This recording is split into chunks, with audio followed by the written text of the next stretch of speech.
Good afternoon, everybody. Nice to see you on this beautiful fall afternoon. We are now on day 35 of the Democrat government shutdown. The Democrats' obstructionism will break the record for the longest government shutdown in American history tonight. The Democrats are intentionally hurting American families, workers, and businesses with this shutdown to fight for free health care for illegal aliens and to appease their radical left-wing base. And it's a total disgrace. This past weekend, Americans traveling to weddings, funerals, vacations, and meetings faced significant flight disruptions at airports across the country because of staffing shortages. On Sunday alone, more than 5,000 flights traveling to and from U.S. airports were delayed. Since the Democrat shutdown began, 4 times as many staffing shortages have been reported at air traffic control facilities compared to last year. TSA checkpoint wait times ballooned past 3 hours at Houston's George Bush Intercontinental Airport, with some passengers enduring up to 5 hours in line. At nearby William P. Hobby Airport in Texas, security wait times are routinely exceeding 1 hour. More than 13,000 air traffic controllers are continuing to work without pay. Because of the Democrats, these men and women who keep our airspace safe and moving will miss a second paycheck in a row this Friday if Democrats refuse to open the government. Let me be clear to our incredible air traffic controllers across the country. President Trump and Republicans want you to get your paychecks. They want you to be paid. Please call on your Democrat senators and tell them to side with President Trump and Republicans to vote to reopen the government. Our nation's 4 largest airlines, United, Delta, American, and Southwest, have now all endorsed the Republican, nonpartisan, clean funding bill to end the government shutdown. Major unions, collectively representing tens of thousands of pilots, have also joined the airlines in calling on Democrats to pass the clean, nonpartisan CR. The travel industry is also imploring Democrats to end the shutdown and reopen the government. Nearly 500 companies and groups in the travel business, including casinos, hotels, and convention bureaus, signed a public letter warning that America's travel economy has already lost $4 billion due to this Democrat shutdown, and they have called for the Republican CR to be passed, saying Americans expect and deserve a fully functioning federal government during the peak holiday travel season. Never before have we seen private industry and union leadership so unified on the same issue, rallying behind Republicans in such a vocal way. The Democrats have completely lost the plot. They are endangering the safety, prosperity, and livelihoods of millions of Americans. It's well past time Democrats do what they did 13 times under Joe Biden and pass the clean funding bill extension. All we need are 5 Democrat senators to put country over party and vote to end this reckless shutdown. In other news, tomorrow will mark the 1-year anniversary of President Trump's historic election victory, where he won nearly 80 million votes, the popular vote, in all 7 swing states. This was the ultimate poll on November 5th. The president secured a mandate to make America great again, and he has delivered in record time. Never before have we had a president who has kept their promises like President Trump has. I'd like to go over a few of those with you. In less than 10 short months, President Trump signed the largest middle-class tax cut in history, including no tax on tips, overtime, and Social Security to put more money back into the pockets of the American people. The president ended the southern border invasion of the Biden administration, made our border the most secure in history, and he is carrying out the largest mass deportation campaign of illegal aliens in our nation's history to protect our homeland, just as promised. President Trump has aggressively taken on drug cartels by declaring them as foreign terrorist organizations and even blowing up narco-terrorists who have tried to poison the American people with fentanyl and other illegal narcotics. President Trump defeated the Biden inflation crisis, and he continues to implement a pro-growth, America First economic agenda to make America affordable again, and we are seeing the results of that every day.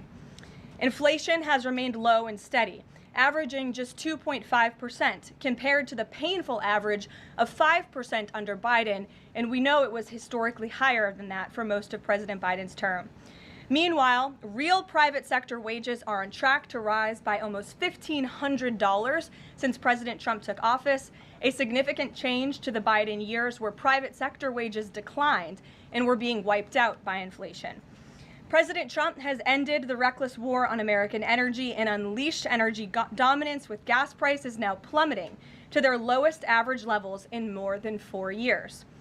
President Trump implemented powerful tariffs to rebalance America's trade deals, protect American workers, and returning our country to be a manufacturing superpower once again.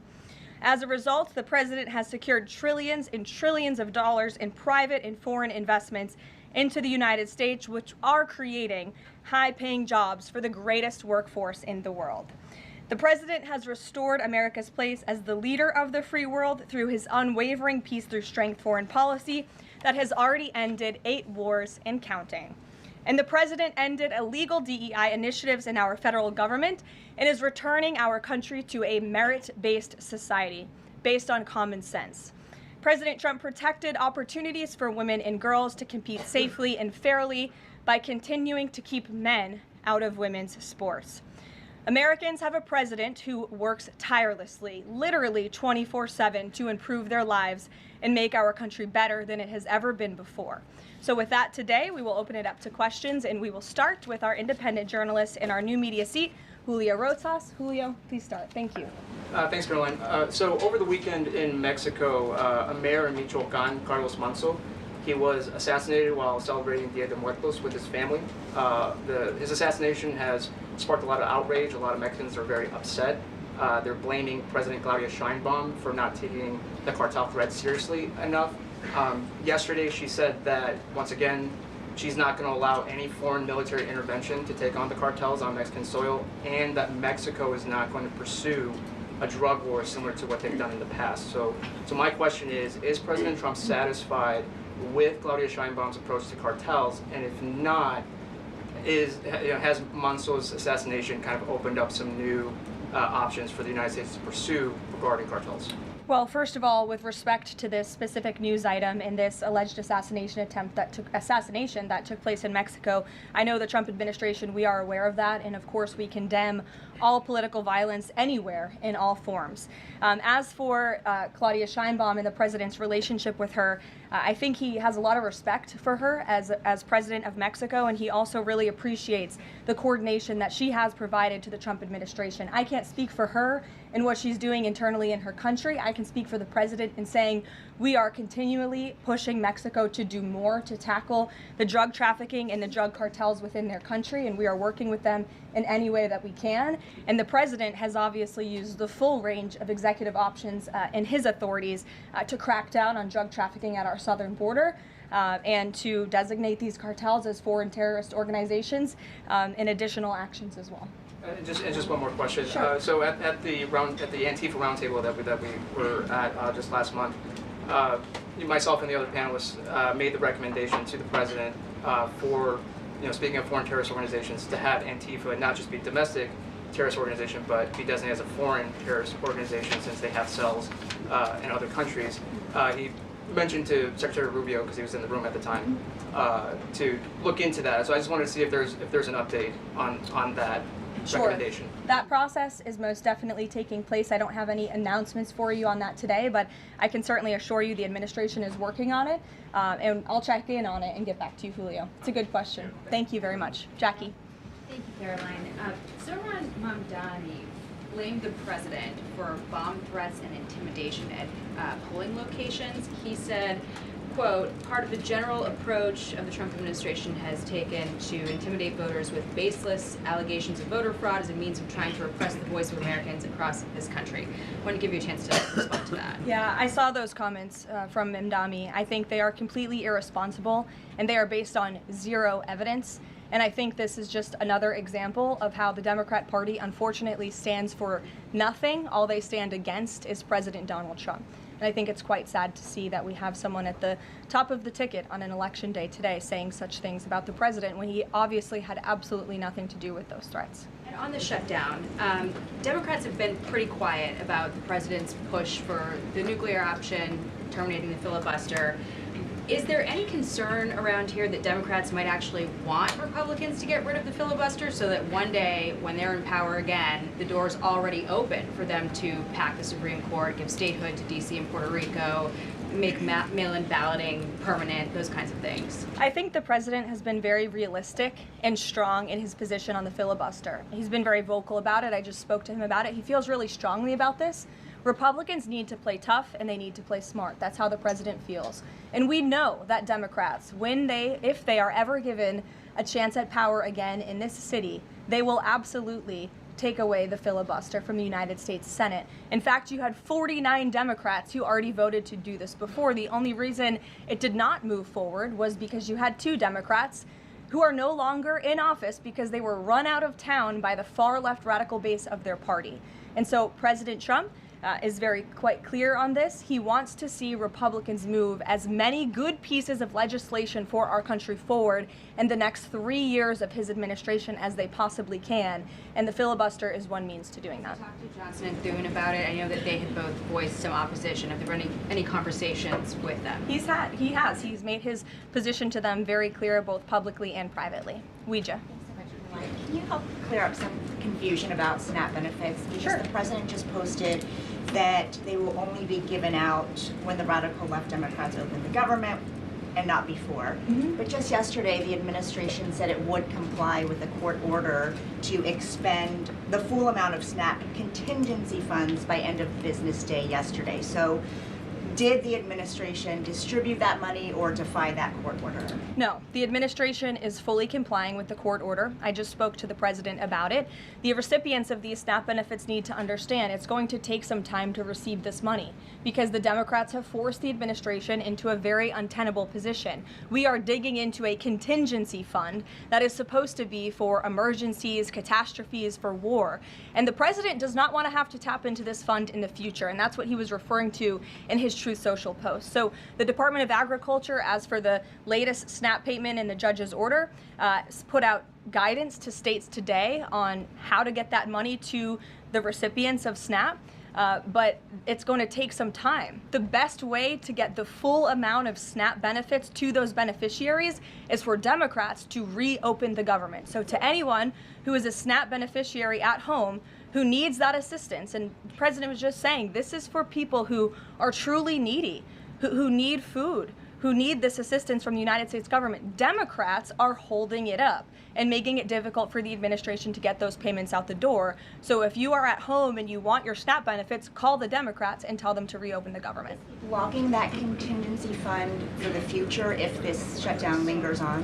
Look, the president does not want to have to continue to dip into a contingency fund that doesn't even have enough money, by the way, to fund the full program. It takes $9 billion to get the full scale of the benefits out the door. This contingency fund only has about $5 billion in it. So again, Democrats need to reopen the government so we can get these benefits out the door for people who truly need them. Kate. Thanks. The president suggested that if Mamdani wins, that he would cut federal funding to New York. How much funding would be impacted? What would be impacted there? Well, look, we won't get ahead of the election results, nor will I speak to what the president may do in the future. We'll see how tonight goes, and then I'll let him speak on it further. And why did the administration exclude Democratic lawmakers? Last week there was a briefing about U.S. strikes on alleged drug trafficking boats. Why were those Democrats excluded? The administration has briefed Congress on these matters 8 separate times, and Democrats have been included in those briefings. In fact, I know that Secretary Rubio will be on Capitol Hill tomorrow to brief the Gang of 12, which includes Democrats as well. So the president's made it very clear, if senators want to understand the administration's operations against narco-drug traffickers, we are very happy to speak with them about that, and we will continue to do so. But we've been incredibly transparent. As I said, there's been 8 briefings on this topic, with the 9th coming tomorrow. Rachel. Thanks, Caroline. There's been some reporting out there about the possibility of furloughed workers not getting back pay. We know that the president signed that bill into law in his first term. Does the administration guarantee that all furloughed workers will get back pay? This is something we are very much open to discussing with Democrats as part of the discussions about the continuing resolution to keep the government open, and it's something that Republicans are talking with Democrats about right now. I won't get ahead of those negotiations or discussions. That's a possibility that may not happen, even though it's law. I just said Republicans in the White House are very much open to discussing this with Democrats. And just one last question. As this government shutdown now drags on, about to make history as the longest government shutdown in American history, can you talk about what the president is personally doing to try to see an end to this?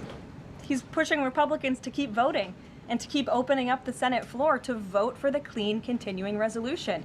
He had the Senate Majority Leader and the House Caucus Leader, Hakeem Jeffries, here at the White House to talk about this in the very early stages, to give them a chance to come to their senses and avoid this entire government shutdown at the very beginning. And they chose not to. And I think it's been very clear to everyone in this room and to everyone across the country that the Democrats are playing partisan politics with our United States federal government. And all Republicans have wanted to do for the last 35 days is reopen the government. That has been the president's position since day one. It is his position today on day 35. And all we need are 5 common sense Democrats with have a little bit of courage and come to the table and vote with Republicans. I saw Senator John Fetterman on television last night saying that he hopes more folks in his party will step up. And we certainly agree with him on that point. Sure. Caroline, the president posted on True Social that the voting underway in California is, quote, rigged. What evidence does he have of that, and what does it mean that mail-in ballots in that state are under legal and criminal review? By whom and why? And also, in this vein, does the White House still plan to issue an executive order banning mail-in voting, and what legal authority do you have to do that? The White House is working on an executive order to strengthen our elections in this country and to ensure that there cannot be blatant fraud, as we've seen in California with their universal mail-in voting system. It's absolutely true that there's fraud in California's elections. It's just a fact. It is just a fact. They have a universal mail-in voting system, which we know is ripe for fraud. And if you want to deny that, I'm happy to provide you all of the evidence for it. I'd be glad to send that to you after this briefing. Rigged.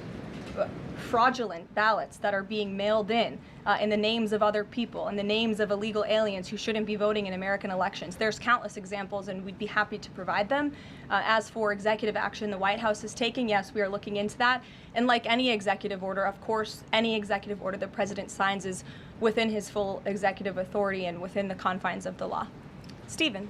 Thank you, Caroline. I've got 2 questions I'd like to ask you about New York, but first I'd like to ask you about breaking news from the Attorney General.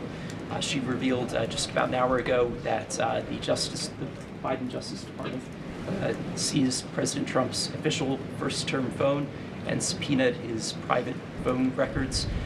Do you have a reaction to that? And also, do we know if they actually got those private call records? I saw the Attorney General's post on that. For additional questions, I would refer you to the Department of Justice, but I think this is just further evidence of the egregious overreach and weaponization of government that took place under the previous White House against then former President and now President Donald J. Trump. It was a clear effort by the Biden White House and the Biden DOJ to go after the president, and this is just further evidence of that.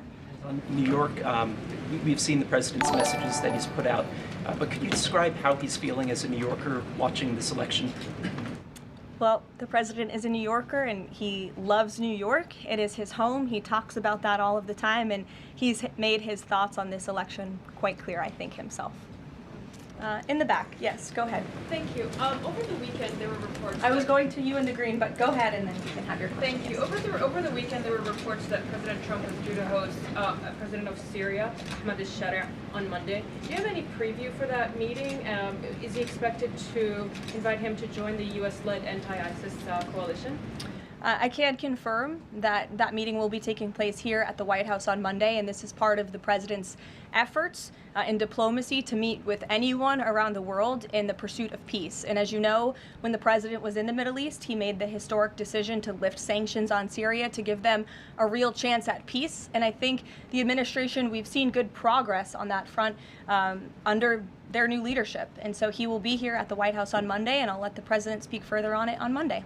Yes, go ahead. Thank you, Caroline. I was just curious, you had mentioned there that President Trump, as we know, has been speaking with Republican leaders in Congress about reopening the government. Is he involved in any other negotiations, and is he prepared to sign something if a deal does come out by the end of this week? On top of that, with SNAP benefits, does he have any authorities or considering any authority there to release more funds to help people who are desperately needing these benefits? So look, I think I've already answered the question on SNAP. We're complying with the court's order, and we're getting that partial payment out the door as much as we can and as quickly as we can, but it's going to take some time because, again, this is a prorated payment that we're tapping into a contingency fund for. The best way to get those payments out the door is for Democrats to reopen the government. But yes, the president is in constant communication with his friends on Capitol Hill. They know, they call, he answers, he picks up the phone. He's a very transparent president in that way. And as soon as the Democrats pass the clean continuing resolution, President Trump will be here to sign it.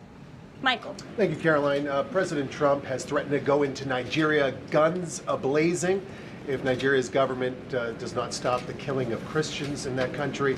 Has the White House heard back from Nigeria's government on this threat?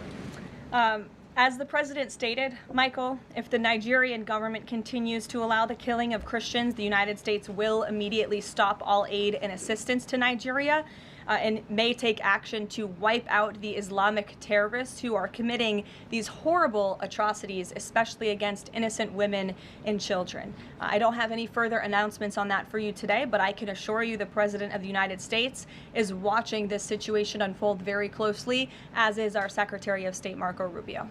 Question, Caroline. President Trump has endorsed Andrew Cuomo in New York City's mayoral race. He has not by name endorsed Winsome Sears in Virginia's gubernatorial race. Why is that? Look, as you know from this podium, I'm quite limited in what I can say with regards to ongoing political elections. I think the president has spoken for himself and what he wants to see take place in these elections today. Right. Lalit. Thank you. I would like to ask you about India-US citizenship. What is President's thoughts on the future of India-US citizenship?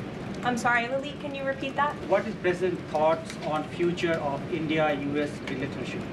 I think he feels very positive and strongly about it. As you know, he recently, a few weeks back, spoke to Prime Minister directly when he celebrated in the Oval Office Diwali with many high-ranking Indian American officials here at the White House. We have a great U.S. ambassador to India in Mr. Sergio Gore, who will represent our country very well. And the president and his trade team continue to be in very serious discussions with India with respect to that topic. So I know the president has great respect for Prime Minister Modi, and they speak pretty frequently. Thank you. Hi, yes. The air traffic controller crisis ongoing. Secretary Duffy said he will now start to cancel and ground flights next week to maintain safety. Should people fly next week given this new information, and is the administration encouraging people to stop flying altogether and look at alternative transportation modes? The administration is encouraging Democrats to reopen the federal government so this chaos and disruption to our air traffic control system in the United States of America stops. It is ridiculous that we have even gotten to this place and that the Democrats have continued to shut down the government with 35 days, our air traffic controllers continuing to work unpaid, every single major airline in our country coming out and begging the Democrats to please reopen the government. And you had a Democrat staffer who was quoted, I believe in Politico a few weeks back, saying, short of planes falling out of the sky, we are not going to reopen the government. That is a reckless and dangerous statement from someone who didn't want to put their name on that statement, but we know it came from the Democrat Party.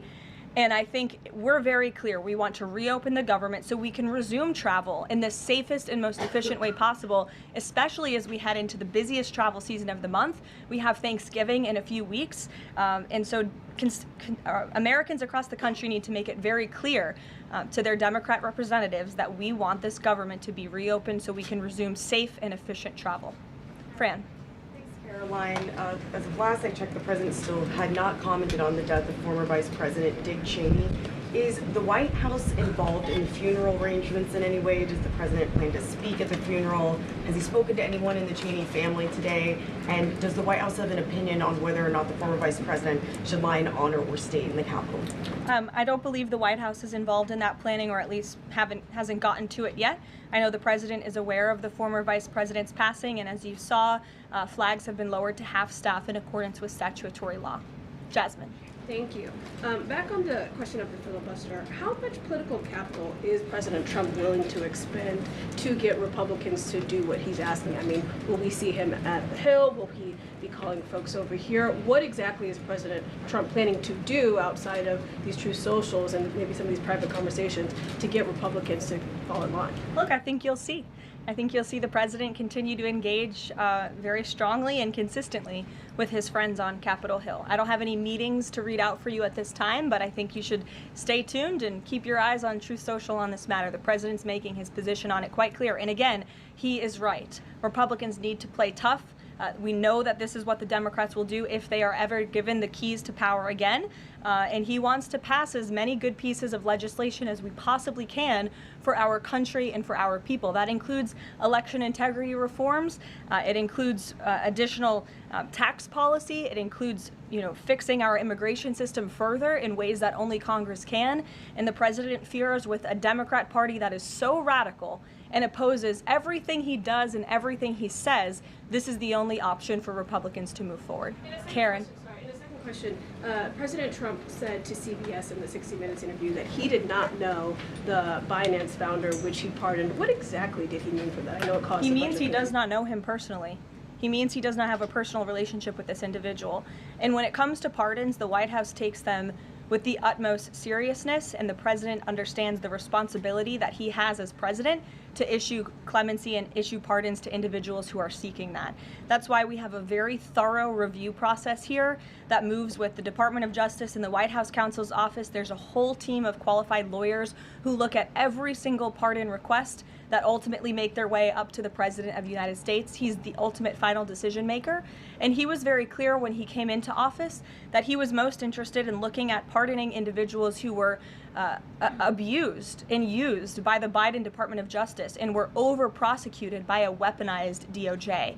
And the individual you're referring to, that was certainly the case. Even the judge in his case said that the sentencing that the Biden administration was asking for was egregious and went too far. And so the president is correcting that wrong, and he has officially ended the Biden administration's war on the cryptocurrency industry, and I think that's the message he sent with this pardon. Karen, yes. Back on the issue of back pay for furloughed workers, you said that the White House is open to discussing that with Democrats, but what would that discussion even be? There was a law, the president signed it in 2019. What could a discussion look like? Why is that even open for discussion? Look, Karen, as I said, Republicans are talking about that with Democrats right now, and I don't want to get in the middle of those sensitive conversations. But as we've complied with the SNAP order, the White House, the administration is always going to comply with the laws. We're always going to comply with the ruling of judges across the country. But the Republicans are discussing this matter with Democrats right now. Why would there even be a consideration of not paying those workers? Tom Dempsey with News Nation. Big day in the Supreme Court tomorrow with President Trump's tariff policy facing a legal challenge. What's at stake with that case? And if the Supreme Court rules against the Trump administration, what is Plan B for trade policy? I'll tell you, the White House is always preparing for Plan B. It would be imprudent of the president's advisors not to prepare for such a situation. With that said, we are 100% confident in the president and his team's legal argument in the merits of the law in this case, and we remain optimistic that the Supreme Court is going to do the right thing.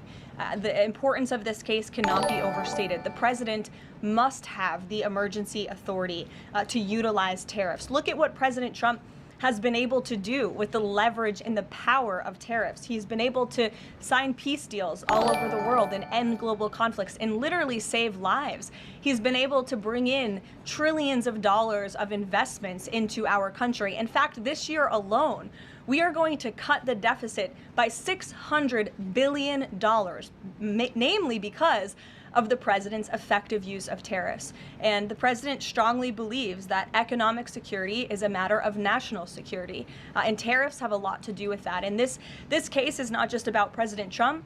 It's about the use of this emergency authorization for tariffs for future presidents and administrations to come, and we're confident and hopeful that the Supreme Court will do the right thing.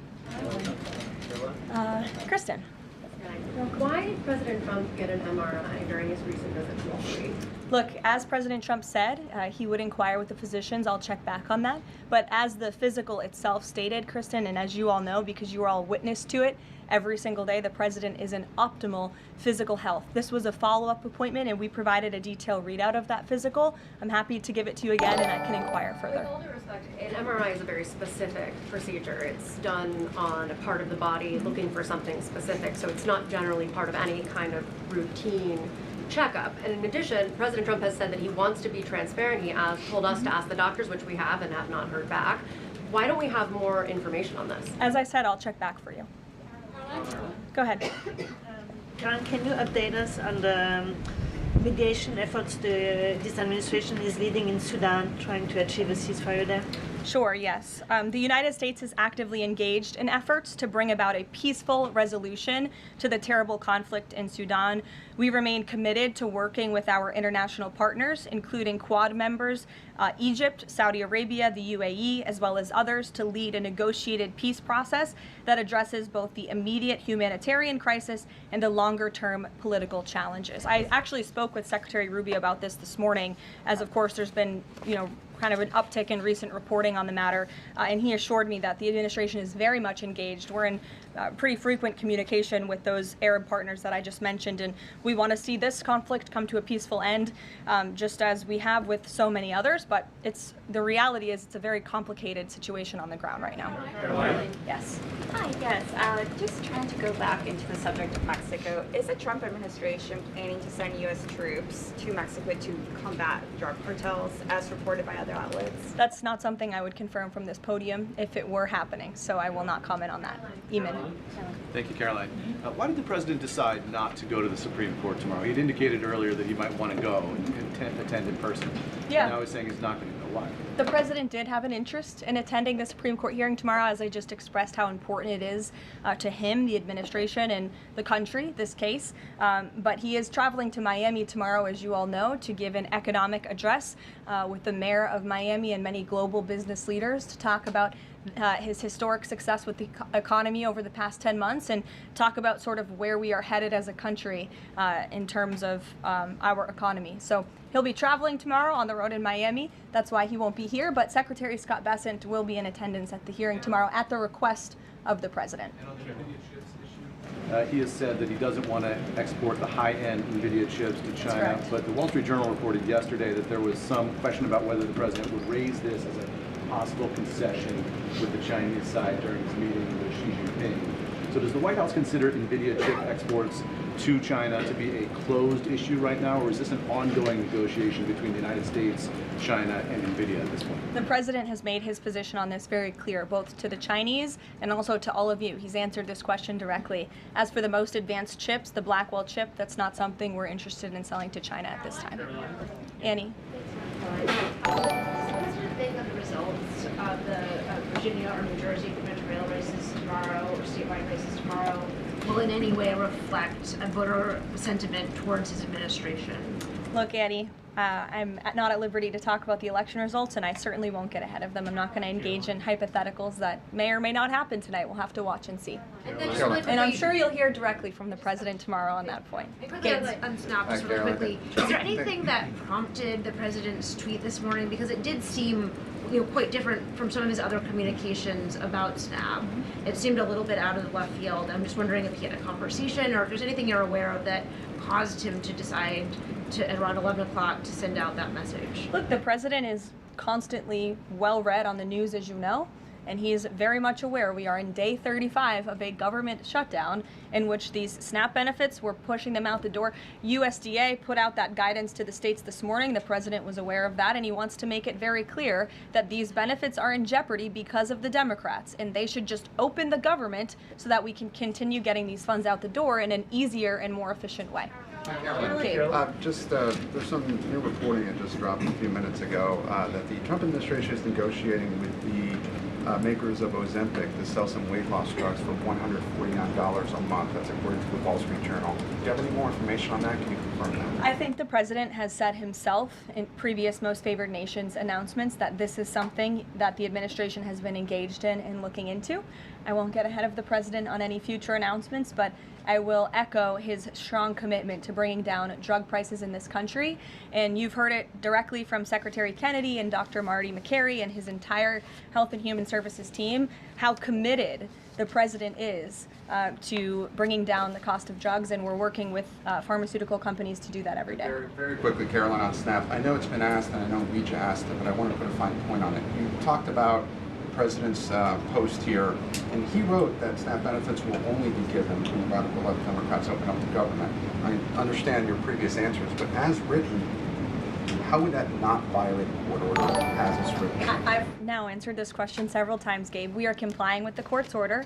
We are getting the payments out the door as quickly as we can. USDA sent the guidance to the state. The president is referring to future SNAP payments. He does not want to have to keep tapping in to an emergency fund and depleting it. In the case of a catastrophe in this country, he wants to have those funds preserved, as they should be. And he's made it very clear Democrats should reopen the government. I have one final positive note for all of you. I told you I would keep you posted when the White House would resume public tours. Well, I'm pleased to announce the Office of the First Lady has reopened the doors for public tours on Tuesday, December 2nd. There will be an updated route, of course, for guests in light of the ballroom construction that's taking place, but we very much look forward to celebrating the holiday season. And the public and members of Congress and anyone who wants to come visit the First Lady's beautiful decorations is welcome to go to whitehouse.gov/visit to sign up for a tour. Thanks, guys. We'll see you tomorrow.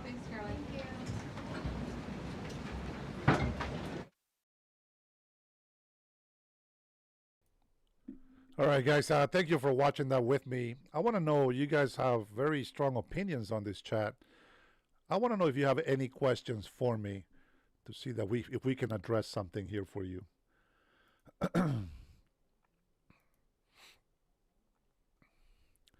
Let me see. Miriam Font should be preserved for Americans only. Yep, I agree 100%. Hey, Trinity, welcome. My man, how are you, brother? George, I see you up there, brother. So one of the first things that I would say, guys, is, you know, there's a lot of politicians that always try to play on our emotions. They always find a way to play us, to fall into the game. You know, lucky for us in our generation, we have a lot of videos from the past. YouTube has made it so possible for everybody to get a hold of any information any given time.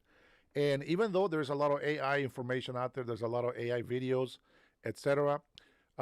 If you guys want, I can open up my phone line here. Does anybody want to call in and ask any questions or maybe say something out so that everybody on the chat can actually hear your talk? Let me know. If you do, phone number is 425-583-1155. Just let me know.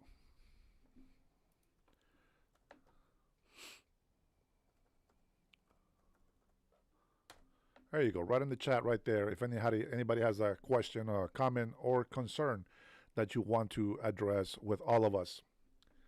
I want to say thank you guys for all the subscribes. You guys are taking the health of the boss on the chat down. I think next time I'm gonna make it a lot smaller because we're not getting that many people in here. But yeah, I think maybe 2,000 health will help you guys a lot. But if you see that little red bar up there with my health, that means that you guys are playing the game. If you guys, if there's members coming in, if there's people doing super chats, tips, or whatever they're doing on the channel, that health bar goes down and you get to put your name up there and you get to be sort of the king of the hill from the chat. With that being said, let's see. EBT shouldn't be anyone's only means of sustenance. I want to address a couple of the things that that we heard on this video. Let me see. Fear Tag. What question? I don't see it. There's too many chats, bro. Guys, this is what I do for a living. This is my job. So you guys don't know. This is my job. If you want me to answer your questions, I'm not forcing anybody to do super chats, but if you're going to be demanding that I answer questions, at least, right? Put a super chat in there. I don't care what amount it is. If you had to borrow your mommy's credit card, you can put a 99 cent super chat and ask a question so it highlights it. My members, when they're asking me questions, I see their color of their name, which is what makes it different, and that's why I can tell that they're asking me something. So that's why I want to take a moment for you guys, for my members. Thank you so much for your support, and for those of you that have not joined our member club, there you go. I want to welcome you guys into our group or family of patriots, and I will be making specific content just for my members. If there is anything in the future, we try to get at least 100 people on that list. And once we get 100 people on that list, then we're going to have to start doing a lot more lives for members only, because we want to have uninterrupted from negativity, and also just have real conversations. If you are new into this channel, thank you so much for being here with me. You can be anywhere else in the world, but you are here with us, and we are here to argue, debate, conversate. The whole idea is to communicate so that we can become better people for this country. We are planning on starting a campaign run next year, and we'll see if it's God's will. We're going to continue to move forward, and we're going to challenge these corrupted governors by actually running against them. And I feel very confident with the group of patriots that I have on my channel. You guys are amazing. You guys have real questions. You have real solutions. And there's nothing more that I can ask from people. If you bring a negative comment, if you think something is a lie, if something is not right, what I request from you is that you please give us a solution to that problem, to that question, or that concern that you may have. Your opinions are more than welcome. Now, I will say I am still getting over the cold, and so I have issues breathing sometimes. So forgive me for that. But I really mean that. Now, it's a difference. There's a lot of illegal immigrants, and I really want to address this one, okay? FearTech says all fake names. I don't know what that means. I don't think 10,000 people can be fake in here. As a matter of fact, I'm actually very grateful for the subscribers. I thank you for that. We will watch more videos in the future here, but I really want to get down to the nitty-gritty, which is what are we going to do to make our country great? Now, I know what Karen Levitt talked about. I know what President Trump is doing. I know there's a lot of stuff going on outside the government is doing. What I want to concentrate is, what are we going to do for this country? Let's stop worrying about the government doing something for you. Forget about the government. You can see that we don't need all those Democrats in there. We can save billions of dollars by not having them work for us. That's fantastic. Billions of dollars just firing all Democrats that don't want to help American people. And then we can close down a lot of NGOs that are just taking your taxpayer dollars and just throwing them away all over the world for their own benefit. Because, by the way, they cannot track this money from NGOs. So we are losing our tax-paying dollars. So as Americans, what are we going to do? What are you doing today that is helping this country move forward? That's my question for you today, friends. If you would like to call in, you can go ahead and call in, and you can ask that, or you want to type it on the chat. Right now is the time to do it. I'm going to go ahead and pay attention to the chat and see if we can address some of these questions, okay?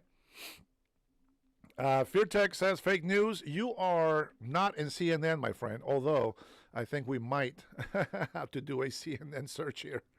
Let me take a look here really quick. I know I had something here for you guys. Let's see.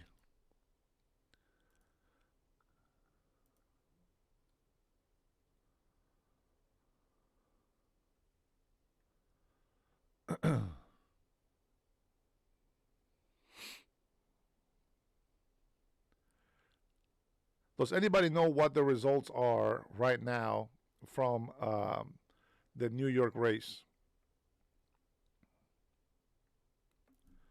Let me see if I can find an update in here. Excuse me. Sorry about that. Trump is the GOAT. Let's go. Says Democrats are bad at messaging. I could just says let's take a look and see what this is going on here. Here we go.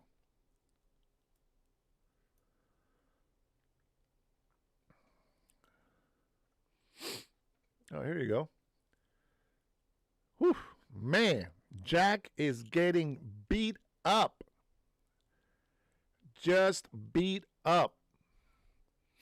Look at that. Wow. That's crazy. That is crazy.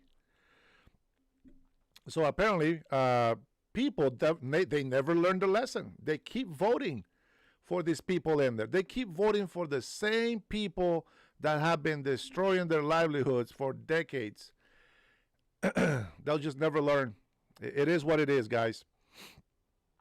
I don't know what is up with these politicians. I think the biggest problem with these politicians is that, everybody comes in and they are not real. Like, they're not really trying to solve the problems for the people. They want to go in there and make a career for themselves. And that, to me, that's the problem with politicians. If you were honest, if you were true, and you were for the people, I think that they will do a lot better. That's just what I think. But let's see, Alberto Guevara, hello, my brother. I see you. Thank you for that. We're going to ignore Yolanda. Captain Inza, okay, you have no question. How Trump under the White House patio? You were doing nothing. Thank you, Pac. You know what? We're telling the truth is what we're doing.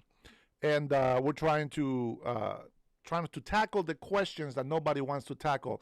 I don't want to hear Trump is this, Trump is that. No, tell me, what has Trump done to hurt this country and why? That's what I want to hear. And I think a lot of people in here might want to hear that as well. Yeah, San Pedro Sula and USA. Let's go, Alberto. You know what I'm talking about. And welcome back, brother. I haven't seen you for a while. Let's see. You love to be subservient to a monarchy. I don't think the monarchy uses voting. We do. So we voted this man in. And if you want to call him king, by all means. But let's be honest, okay? The only people that believe they're kings in this country are you-know-who. As a matter of fact, those are the same people, just to give you a hint, those are the same people that are holding the American people that they're supposed to be serving. Watch this. They're supposed to be serving the American people, and instead of serving the American people, trying to find out a way that they can outwork President Trump, what they do is they take away your benefits. They leave our military men, our servicemen in the desert with no water. They take away all the rights and freedoms that people have so that they can control their little power grab. That's all they care about. They don't care about the people. Everything that I have heard from these politicians is like, we need to maintain power. Power for what? To help the American people or to destroy the American people? Who are you voting in? Any of these blue states that do not allow for auditors to be in there to make sure that people are being verified, that they are able to vote. These are the states and cities and counties that are committing fraud. Dead people are voting. People that are not even 18 yet are voting somehow. How is that possible? How is it possible that illegal immigrants are registered to vote in this country? Here in Washington State, they get registered automatically. If you go and apply for a license, if you get a license, they automatically record you as a registered voter. How is that possible? And there's nothing you can do about it because you can't audit it. They won't release. As a matter of fact, let me go to my X account here real quick. I think I got something about that. Let me see. Hopefully I still got it. We don't want to listen to Pelosi. Yes, I listen to CNN, etc. It doesn't matter if they're fake news. Sometimes they actually tell the truth, believe it or not. Let me see. Oh my God, these people are still protesting for Palestine here. What the hell are these people doing? This is from a couple of days ago, it looks like. Look at this is the people that you're supporting, Democrats.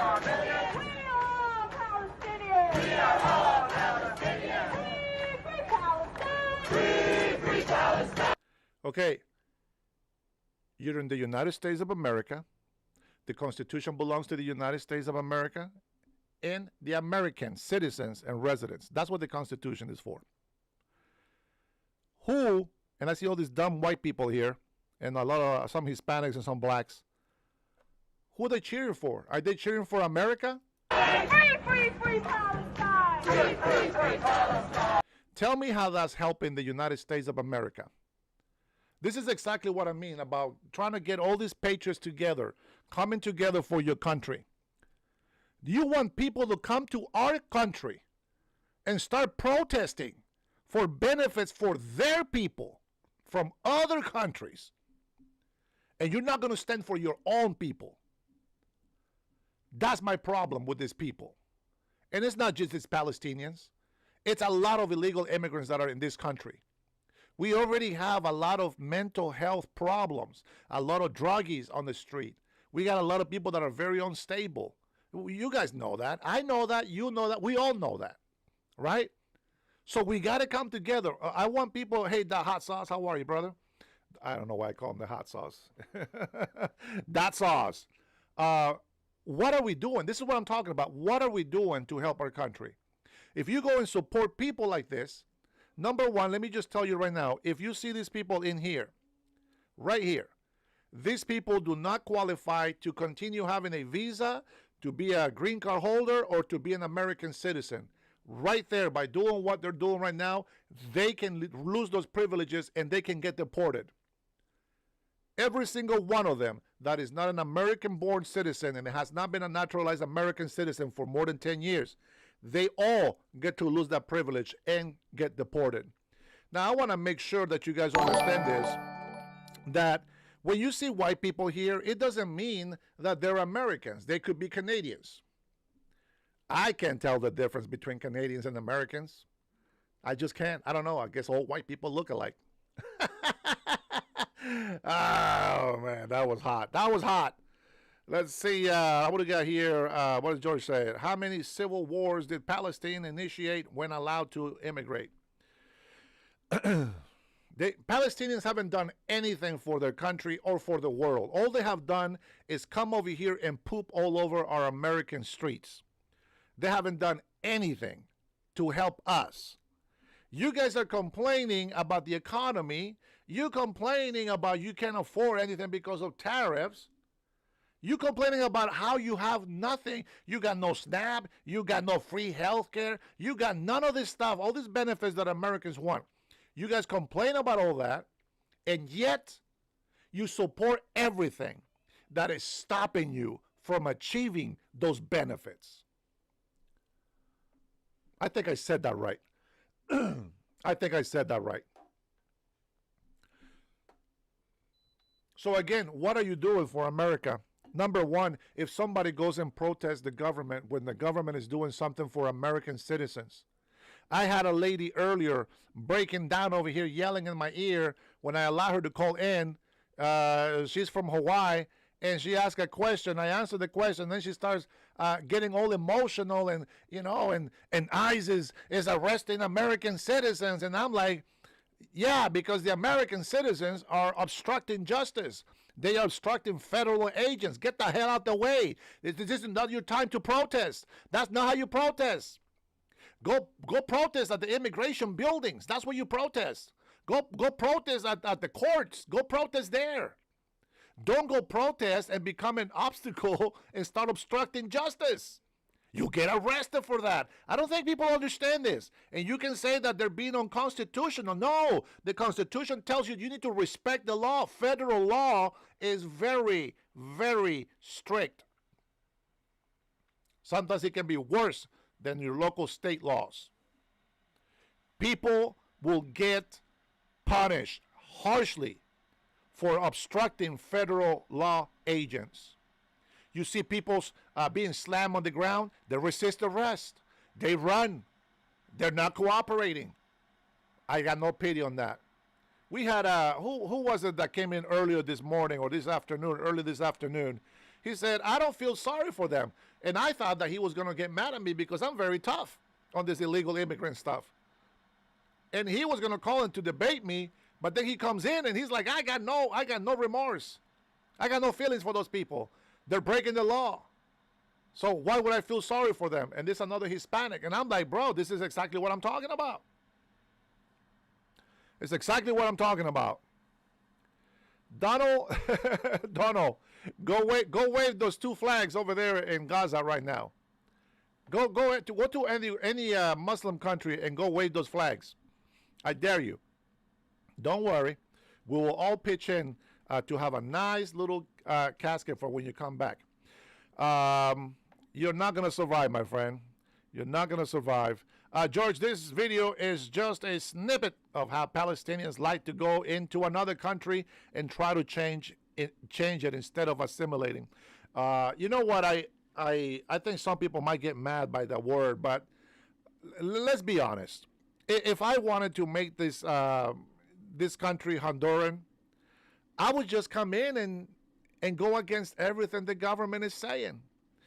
And well, that is exactly what these people are doing. They are playing the victim. They go and harass you, and then they play the victims. There was a teenage girl gets body slammed by a police officer at a high school. And people are like, oh my God, police brutality. No, this girl was over there punching the crap out of a police officer. The other one turns around, she decks him on the face, grabs her, slams her on the ground. I think she passed out because she didn't move. But what do you expect? No, they're not going to sit there and be killed and be abused because they have to protect your feelings. No, they need to know that they need to respect the police, respect authority. And I guarantee you this, if you teach your children to do that, instead of, oh, they pulled me over because I'm brown. You know, Melody today, Trinity, Melody told me today that I'm a white guy. It is what it is. I get it. I look like a white guy. So apparently, I'm okay. I'm okay in this country, I guess. Right?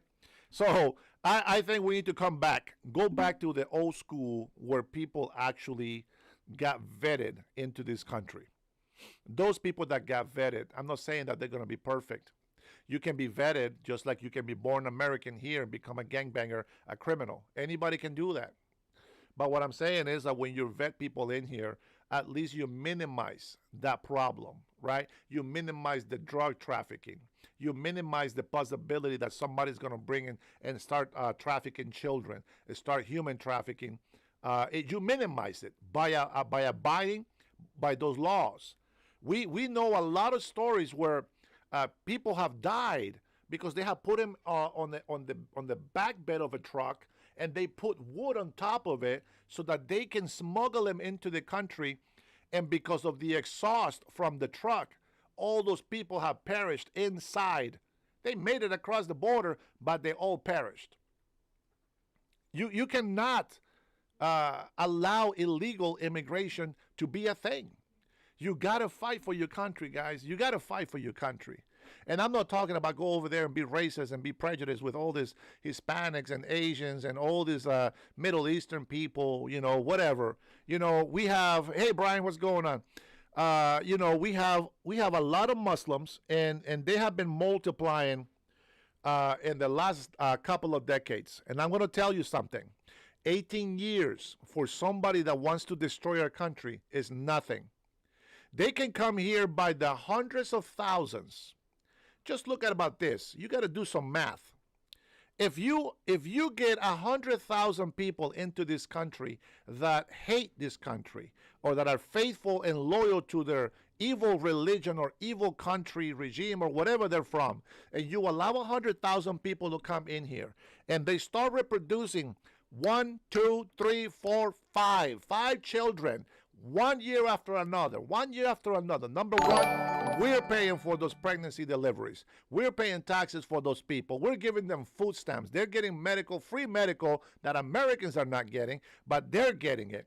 And now you, instead of having 100,000 illegal Muslims that hate people in this country, now you got 500,000. When they turn of age at 18 years old as American citizens, they can vote in the elections. And this is why now today you are seeing Muslims in office.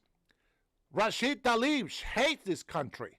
She's waved the Palestinian flag more than the American flag. She doesn't like. She doesn't have no loyalty to the United States of America.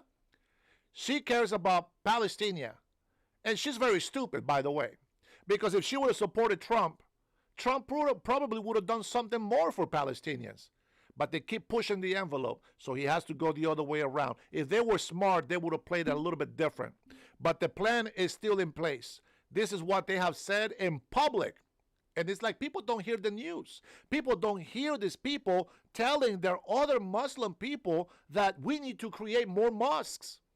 And we need to take over the United States of America. I mean, they have been so blunt. They go into the streets of New York. Death to Americans. How can you as an American, I don't give a shit if you think you have the freedom of speech. An illegal immigrant telling death to America, that is not a given right for them. Those rights are for the American people. And I know that there's a lot of people that are still confused. The Constitution of the United States of America, I'll say it again, is for Americans, American citizens and green card holders, residents. The reason why there's green card holders or resident aliens is because they don't have the right to vote, and there's a reason for that. There is a process. And you're supposed to have good character, no DUIs, no arrests, not even a misdemeanor. You're not supposed to be violent. You got to have a clean record for a certain amount of years, 2 to 5 years, I believe is the time. And during that time, if you cannot prove that you can behave, you don't become an American citizen, and you can lose that green card, and you can be deported to the country where you came from. It doesn't matter if you've been here for 30, 40 years. The day that they find out that you cheated, you lied, and you are no good to this country, they have to dispose of you. So you got to go back to your country where you came from. You have destroyed your own opportunity to achieve the American dream. Coach 777, phone number is 425-583-1155. Go ahead and tell me what I'm making up. I speak from experience and what I know from my migrant community, okay? So go ahead, give me a call, 425-583-1155. Go ahead. I'll be quiet so that I can answer your phone call, and let's see what you got. Here we go. Of course, you live abroad. So what the hell are you doing talking shit about the United States of America? Keep your ass abroad and just be quiet. Let us over here talk about what's happening in our country. Nicholas says, and he's liberal and gay. Hey, there's nothing wrong with gay people, okay? I just don't go past the B. I don't go past the B on that. Let me see. Bobby, I would assume they both are. I don't know what you guys are doing. You guys are having a conversation over here. That's like, okay, let's be real. Educate yourself. We aren't part of your organization, but guess what? We are natives of the lands by blood. Let's be real. Trinity, this guy don't know who he's talking to. A lot of my subscribers, my man, are Native Americans. I count Central America as Native American. Does that work for you? Yeah? I bet you my Mayan culture was stronger than your culture, than your tribe. Our warriors would have beat the shit out of your warriors. That's right. It took a long time for the Spaniards to even get through us. We've all been colonized, my friend. We've all been colonized. I like it when they tell me that they're more native than I am. Go ahead. We've been here before. Weirdos. Number one, how old are you? I can guarantee you were not here before. And if you say that you are here because you're part of ancestry, well, guess what? By law, I am an American citizen and I am part of this history. that you can either get on board with that, or you just keep your comments to yourself. I would love for you to speak freely, and that's okay. But if you're gonna go ahead and tell me that I'm wrong and I need to educate myself, give me a call. Let's talk about it. We're not gonna talk to Coach because he's just talking BS. All right, let's go. Come on, somebody. You guys got to call in. You guys got to tell me. You got to give me something. Let's go. The Aztecs and Incas were historically here before any Native American tribe. Take that. Take that. Oh, here, please teach me some history here. Tell me, my native brother, what were your ancestors doing in this land before the white men came over and handed your ass to you? What were they doing before the colonizers came over here? Oh, please tell me how they ruled the native land and how they were just natural farmers, how they had these great horses to allow them to evolve a little bit better as a civilized tribe. Go ahead and enlighten me. What was it like back then when there was just natives? Yeah, I can hear the flute.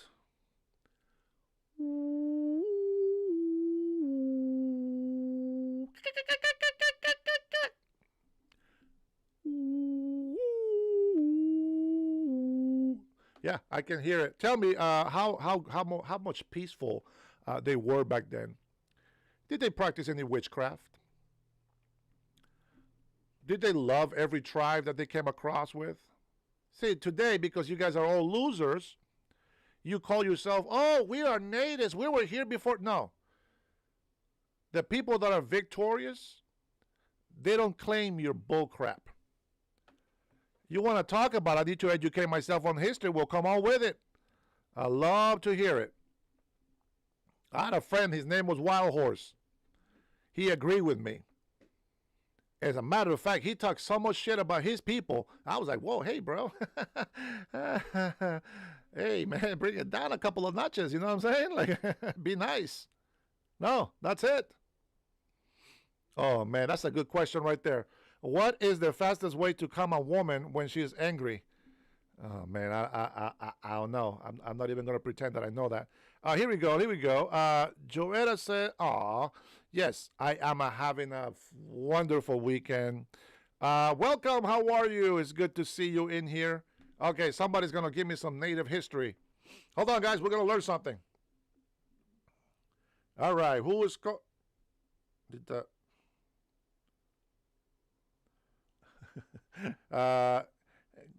call dropped. Call back. Rock, go ahead. Give me a call. 425-583-1155.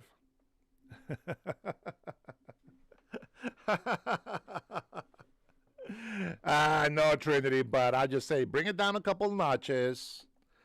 You know, I love my native families over here, but the people that always say, you know, this is stolen land and, oh, we were just perfect and peaceful and there was nothing going on. Please, come on now, please.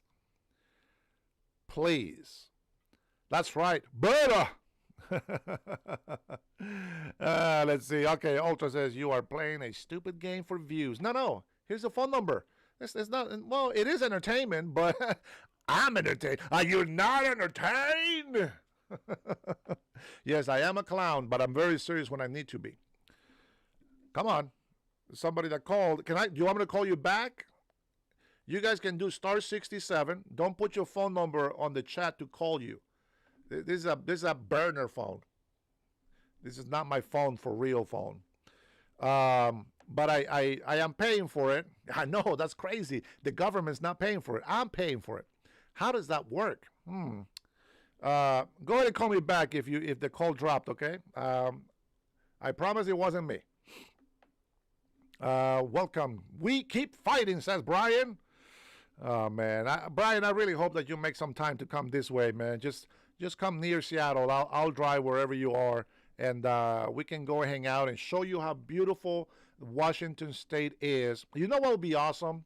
If we actually got a few of the people that are patriots on here to come and visit Seattle, Washington, and we can take a drive down to Eastern Washington, and then we can go see what's going on with the farmers. We'll see if we can get some answers, and you guys get to see the scenery. Don't worry about the gas, I got it. Don't worry about the car, I got it. I can fit 5 people with me. It'll be 6. I can get at least 4 more people in my car, and then we can go for a drive and take a look around, because this state is a beautiful state and it is worth saving. Okay. Yeah, I pray that you do, my friend. You know what?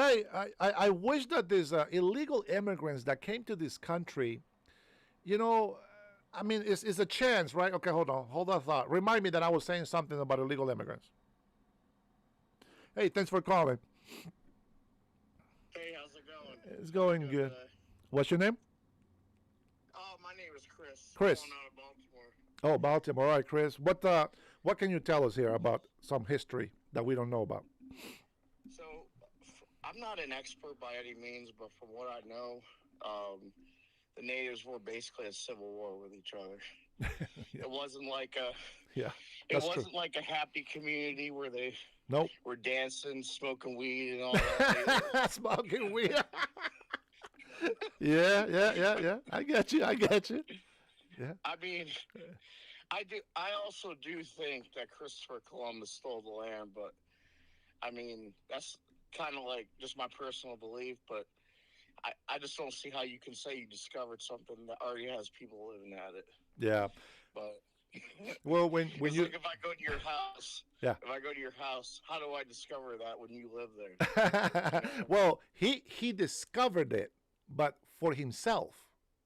It's not, you know what I'm saying? Like, it's not like, oh my God, he discovered the world. No, we were here already. Of course, he didn't discover us. Like he's the one traveling, so he is discovering. So if I go, for example, okay, I know where you're at. And I don't mean where you live, but I know where you're at up there with that. But you have to look at it this way. It's lost in translation, right? Because he discovered America because we are not the ones that traveled to Europe. If we would have gone to Europe, then we would have been like, hey, we discovered Europeans, all these white and black people. Wouldn't you say that the Asian settlers from Asia discovered America? Well, I heard Vikings were here before. I heard Vikings were here before Christopher Columbus. But where? So my question is, what is the origin of the Native Americans? Right? They're not native to America. Someone had to migrate from someplace, right? So yeah, they're Asian descent in my book. Yeah, Asian descent, right? Yep. So I would actually say that the Asian settlers discovered America. Yeah. To be honest. Yeah, That's how I look at it. Yeah, you can. But like for example, right? My ancestors are Mayans, right? They had they didn't have dialect because they had a language, because they wrote in hieroglyphics. So they had a writing. They read, right? So that is a language. That is not easy to speak, by the way, but it is a language. And there's a lot of native that speak a language, and some of them are just dialects. Some of the natives, the older the generation is, the more they knew about America as they were migrating all over. But the ones that were the newest to the land, that were not migrating, that were not out there discovering land, their language wasn't as advanced. And the one thing that I will say this about Christopher Columbus is this, okay? Remember that Christopher Columbus was given permission to come to the Americas. Specifically, I'm talking because of Central America, okay? They were given specific permission to come here. And this is what I know from history in my books. It's Christopher Columbus was not in charge of the conquistadors, right? He was the guy trying to travel. He was what do you call this? A navigator, right? That'd be the word? A navigator, right? So he was exploring different, see what's going on out there. What's on the other side of the ocean? So he discovered the Americas, and the reason why they're giving the idea of discovering is because you have to remember that as civilized as some of us were back then, we were savages. and we were very uncivilized to some extent. And so I'm not gonna protect them or defend. I used to hate them when I was a kid learning this history, bro. I used to hate Spaniards, but but I'm not gonna throw them under the bus because or giving even props because they did rape our women. All the gold that they have in Spain, that's from Honduras, Central America, and parts of Mexico. All the riches, all the rare earth minerals that we have in our ground. Back then it was gold and silver, right? They stole that from us. Now that, my friend, was stolen. The land was conquered because in those days, whoever is the strongest, like the survival of the fittest, right? Whoever is the strongest, that is who the land belongs to. But that was back then in those days. That's why I argue with people that talk to me about, this is stolen land and this is my native history and this and that. You know what? I'm a very proud, light-skinned, but very native, in touch with nature and his country and his roots. And I feel a big connection with American natives. I don't know, for some reason, right? But I also don't want them to keep fighting this. It was stolen land. Forget about that. You got to forgive that. And let's be honest. A lot of Mexico would be speaking French if it wasn't for Americans. Texas would be getting destroyed by Mexican government if it wasn't for the United States of America. The United States of America has become the great country that it is today because of alliances that we have formed around. And I know some people don't give a shit about it, but Native Americans, they have their own land. They have sovereign land. They have the reservations is sovereign land. And we respect them and we love them. And of course, whatever rules they have, we abide by it. If I'm in a reservation and an arrest police officer pulls me over, bro, why am I going to argue with him? You know what I'm saying? Like even though this is our country, I get that, right? We have the right to go anywhere. But whatever he tells me, I got to comply. I got to show respect. Number one, this is just me. I love my natives. I really do. And so if I get pulled over in a native reservation, whatever he tells me, you have ID? Sure, yes, sir. Here we go. I got my license. Here's my registration. Here's my insurance. I already got 3 things in my hand to show that guy, And I want to make sure that I show respect. And that's one of the things that I argue with people here, that, if I tell you that you should respect police, you should respect ICE, you shouldn't obstruct police, the way that I'm telling you that is because I have respect for law and order. Just like you understand right now with the natives, it makes sense, right? You wanna be respectful to the natives. Well, I want illegal immigrants and also Americans to be respectful to the law of the American people. And that's what I argue the most about. Can we work something out with those countries? Of course. I'm going to give you an example from Trump. I know people don't like Trump. And we support him because he's doing great things for us, according to what we see, right? But look at President Trump. I think Trump showed a lot of respect to the natives. Yeah. When he was on stage, he said, "You guys are very special people," and I agree with him. I think the natives deserve everything. You know what I mean? After what they went through with the Christopher Columbus thing. Yeah. Well, remember that the natives deserve. Remember, the natives were killing the white people that came over here to visit as well. They tried peace deals and they didn't want it. They just wanted to conquer their land. They didn't like Apaches being with the Comanches, and the Comanches did not want the Apaches. And then, we have, I don't know, I haven't heard much bad stuff about Navajo people. I love Navajo. Maybe I'm just a little, favoritism because I'm closer to Navajo people. But the whole idea of just hating forever, it just doesn't work. In this, I was about to say in this tribe, in this channel, I have natives from Cherokee Nation, Choctaw, I think was one of them, Navajo Nation. We have some, I don't think Comanche, I think it was Apache. We have Shoshone. Well, here in Washington, we have Swamish, Skycomish. We have different tribes. Now, here's the kicker on this whole native thing. Can you believe this? The tribunal, what do they call it? Group of the Indian tribes here in Washington. If you are not doing certain things, like if you're like less than 50%, I think, native, right? Because you're mixed, if you don't adhere by their laws, rules, or whatever, like you have to actually apply to be recognized as a Native American, and then you have the right to go into a reservation if your heritage comes from the reservation in Marysville, for example, here in Washington State. Then you become part of the tribe, the Tulalip tribe, and then the Tulalip people in the tribe, they actually, a lot of the Indians, not everybody, but most of the Indians from the Tulalip tribe, they get money every single month from the casino. It is said that more than 70% of what the casino makes goes right back to the Native people here in Washington State. So they get monthly payments that if they go to work, they don't lose that. That is not welfare. It's I kind of understand why you got to apply, because I mean, look what happened with the congresswoman who lied about the heritage. Pocahontas? You can say it. Go ahead. Say it one time. Yeah, Pocahontas. Pocahontas. There you go. I loved when Trump made fun of her about that, because she deserved every moment. It's just for fun, man. It's just for fun. We can work together, man. But we got to be able to insult each other once in a while, man. You can't be too soft. You know what I mean? I mean, but she's a clown though for trying to benefit a lot, the backs of other people. You know what I mean? Yeah. She's a fraud, and that's the problem. I didn't promise, but I said I was not gonna mention too much about Democrats. It's just that's the other side. What can I say? Is if Republicans like here, I said bad stuff about Rand Paul. I'm disappointed on Rand Paul because we're reading, like I was covering the big beautiful bill, okay, and I'm sitting there and I'm reading what this big beautiful bill is about.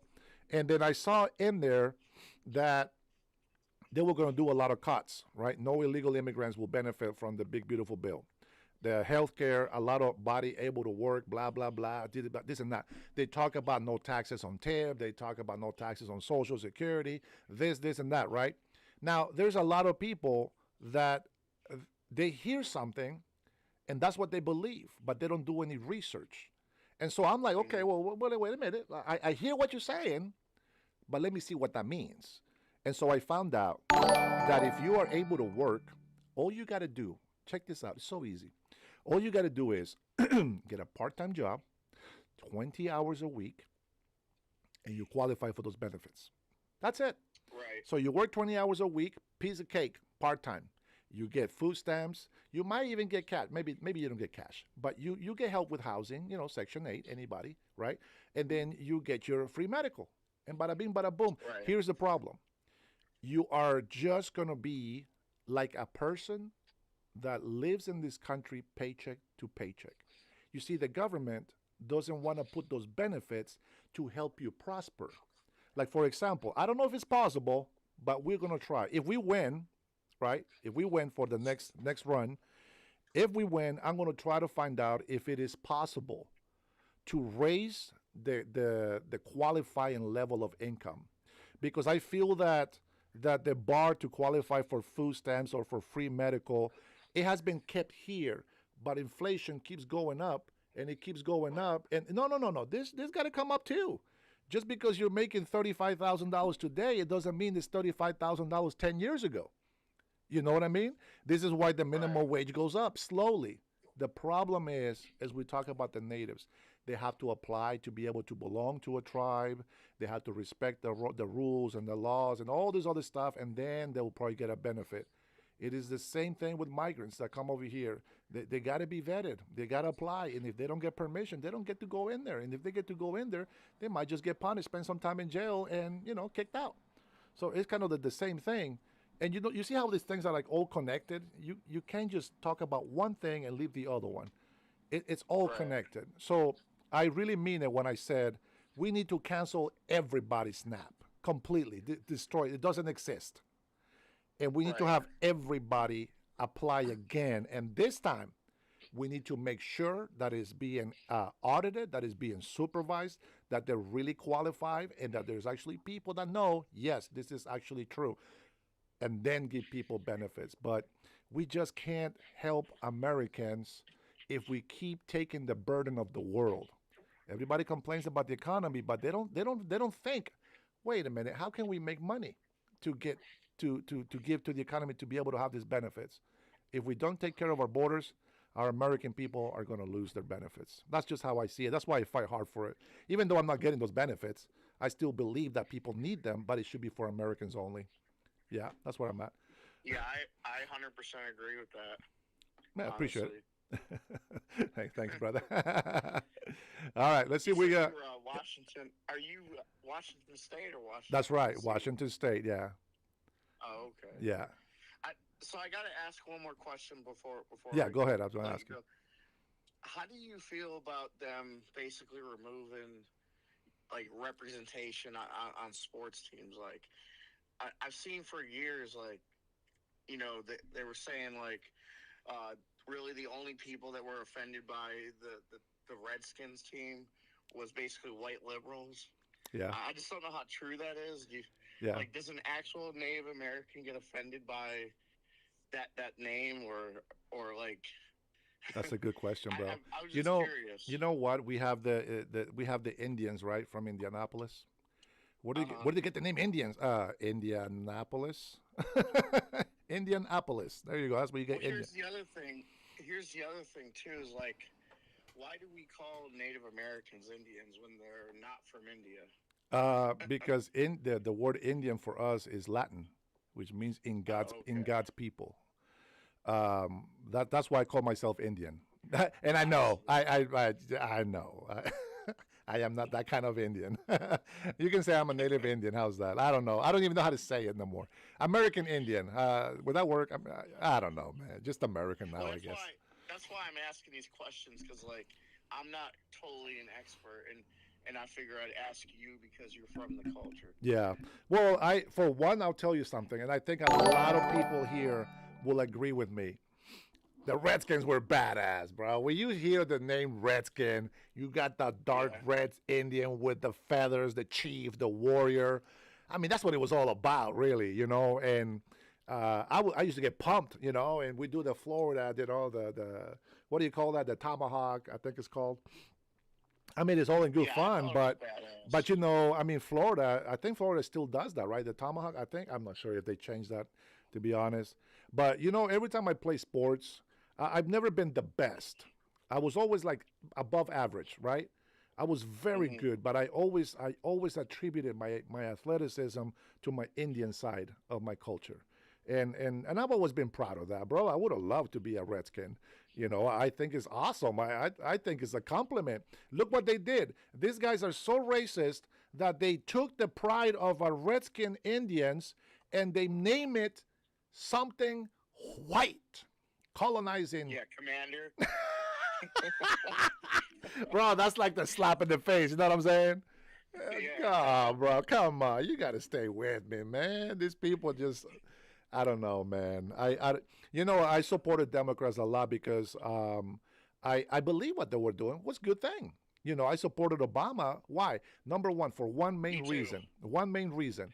I think, okay, yes, I am a little bit DEI at that time, right? But the reason why I supported him is because when I was living in Cali, there was a lot of people, bro, that are illegal. I know thousands of illegals in California, not millions, thousands. But, we hear our Mexican radio station, oh, Barack Obama, he's doing the immigration reform, guys. We got to support, come on, Latinos for Obama, and this and that. He deported 3 million of my people, man. I was like, bro. He's actually deported more than Trump. Yeah, so far. But Trump has still got a few years. Yeah, it's going to happen. But the whole thing is this, though. And in all honesty, I will not blame Barack Obama for that. And I will tell you why. I don't know if people know this, but I watched his speeches, and I remember this specific one, and I thought, okay, we're screwed. I didn't say that. I said the other one. But I said we're screwed because he made a speech, and he was addressing to Congress, and he was talking about immigration reform. I mean, this is what I remember. He was talking about immigration reform, and Congress, specifically mostly all Democrats, voted no to give, all those DACA document holders, they voted no to give them green cards. Only Congress can pass laws. Only Congress can change laws. And I can tell you that even Trump, on the first time that he ran as well, He wanted to. They just didn't want to help. They didn't want to make him look good. But he tried to make all DACA document holders. I wish I can have that article. Plus, I think it's like over 1 million illegal immigrants that actually has status in this country to be able to become green card holders. Democrats voted no, and of course some Republicans. But there are some things that the president cannot do. Well, I will leave you with this, okay? I'll leave you with this. I want to see, right now, these guys are so hardcore on democracy, right? We know this is a constitutional republic, but these guys are hardcore on democracy. Okay, all right. We voted for him. Allow us our 4 years of misery with President Donald Trump, right? Let's just call it that. Let's just say the guys, or Cheeto Man is horrible. We're going to be suffering for 4 years. Call it that. What I will expect from my servants in office is that they will find a way to bring better economy to us, to fight for the American people's benefit. Hey, you know what? We can stop this stupid project right here and we can help our veterans. We can stop this project here. Guys, remember the Green New Deal? That's not going to work. So, hey, why don't we do something? Let's raise some money. I don't mean taxes. Let's raise some money by allowing president to say, hey, you know what? Deal with tariffs as you need. We got your support. I don't know. What else can Congress do? Let's change some laws. How about we do give green cards to people that have been here since the 90s? I think that would be okay. It's probably going to be hundreds of thousands of people, maybe probably millions, who knows? But I will go as far back as 2000 and under. Just give these people green cards after a background check, criminal background, full criminal background for 10 years. If they don't got nothing, let them have it. Let them be citizens. And let's continue to move this country forward. You know what I'm saying? Yeah, I mean, I totally agree. Like, there's no point in deporting someone who's contributing to our society. You know, like there's way too many people that deserve to be deported. Yeah. We don't need to send people back that don't deserve. Yeah. There was one that I was so against President Trump on the first term. This man, I believe he was Mexican. It was a Mexican. He was an old man. He was, well, back then, let me see. He was probably like 60s maybe. And, you know, what I heard is he was a resident. He used to live down in Hawaii. And he was always involved with the community. Everybody respected him. You know, he had this farm, etc., right? The guy is working his butt off. He doesn't have any criminal records. And the next thing I hear is the guy got deported. And I say, wait a minute. Why would you? Oh, somebody took a lot of the health out of that one. I was like, why are you deporting that guy? Like, this is the guy we want. Danny C., thank you for the super chat, brother. I appreciate it. Much love to you. You know, and I'm just like, why are you deporting these people? Like, that's not the one you want gone. Again, I don't know if maybe there was some type of criminal behind it. Who knows? But as far as I knew, he was helping the community a lot. He wasn't a burden to the country. You know what I'm saying? He wasn't on benefit. Like, he had his own business, and he was actually giving out help to others in Hawaii. So I was totally against that, 100%. And I think that, you know, if Democrats and some Republicans, if they would work with President Trump in Congress to change some of the laws, I think that a lot of illegal immigrants, or let's call them undocumented as they like it, right? They're still illegal. Illegal immigrants that are in this country, why not? They should get papers, pending a criminal background. One more thing. Did you hear about the guy who started a business called Trump Burger? And he's the owner of Trump Burger. He got deported. Oh, I thought that was ironic. That's so ironic that he's a fan of the president. Well, here, hold on. Let me twist it for you. Was he roasting the burger? Was he roasting the burger, Trump? Yeah, that's why, man. He was roasting him. I just know he named his business Trump Burger. That sucks. I mean, he's shown some respect to the president by naming his business after him, right? And he still got deported. So you think so? How about if he called it? I mean, Kamala Burger. No, I mean, like, I'm trying to see when I make my opinion People don't know this. It's so hard for me because I think of all these other things at the same time. Like, for example, I'm thinking this, okay, so if he names it a little bit different, like maybe Trump's joint, is the Trump copyrighted? Like I think of like all these little negative things that could happen, and then I make my decision on what I'm going to say. And it could be right, it could be wrong. But every time I say something, I have already thought about this a thousand different ways.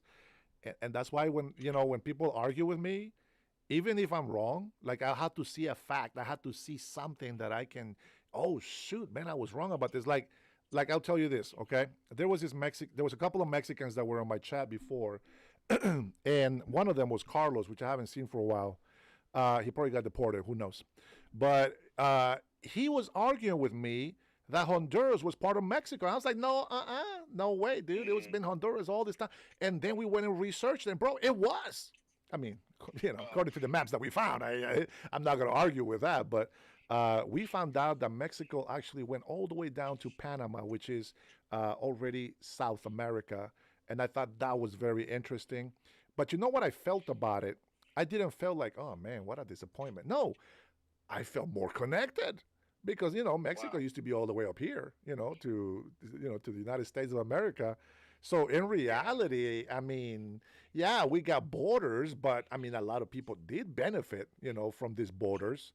A lot of criminals, of course, they're still here, and that's the thing. Like we have enough things that we haven't fixed in this country yet, that we just can't have 21 to 50 million illegals running around here, especially when they don't care about our laws, when they don't respect our people. You saw all the damage they did in California. They did that throughout all the states, specifically blue states, right? And that's what I think. It's wrong. So we got to keep fighting by telling the truth and asking these questions, hitting it up and trying to see if there's something I missed. Maybe we missed something.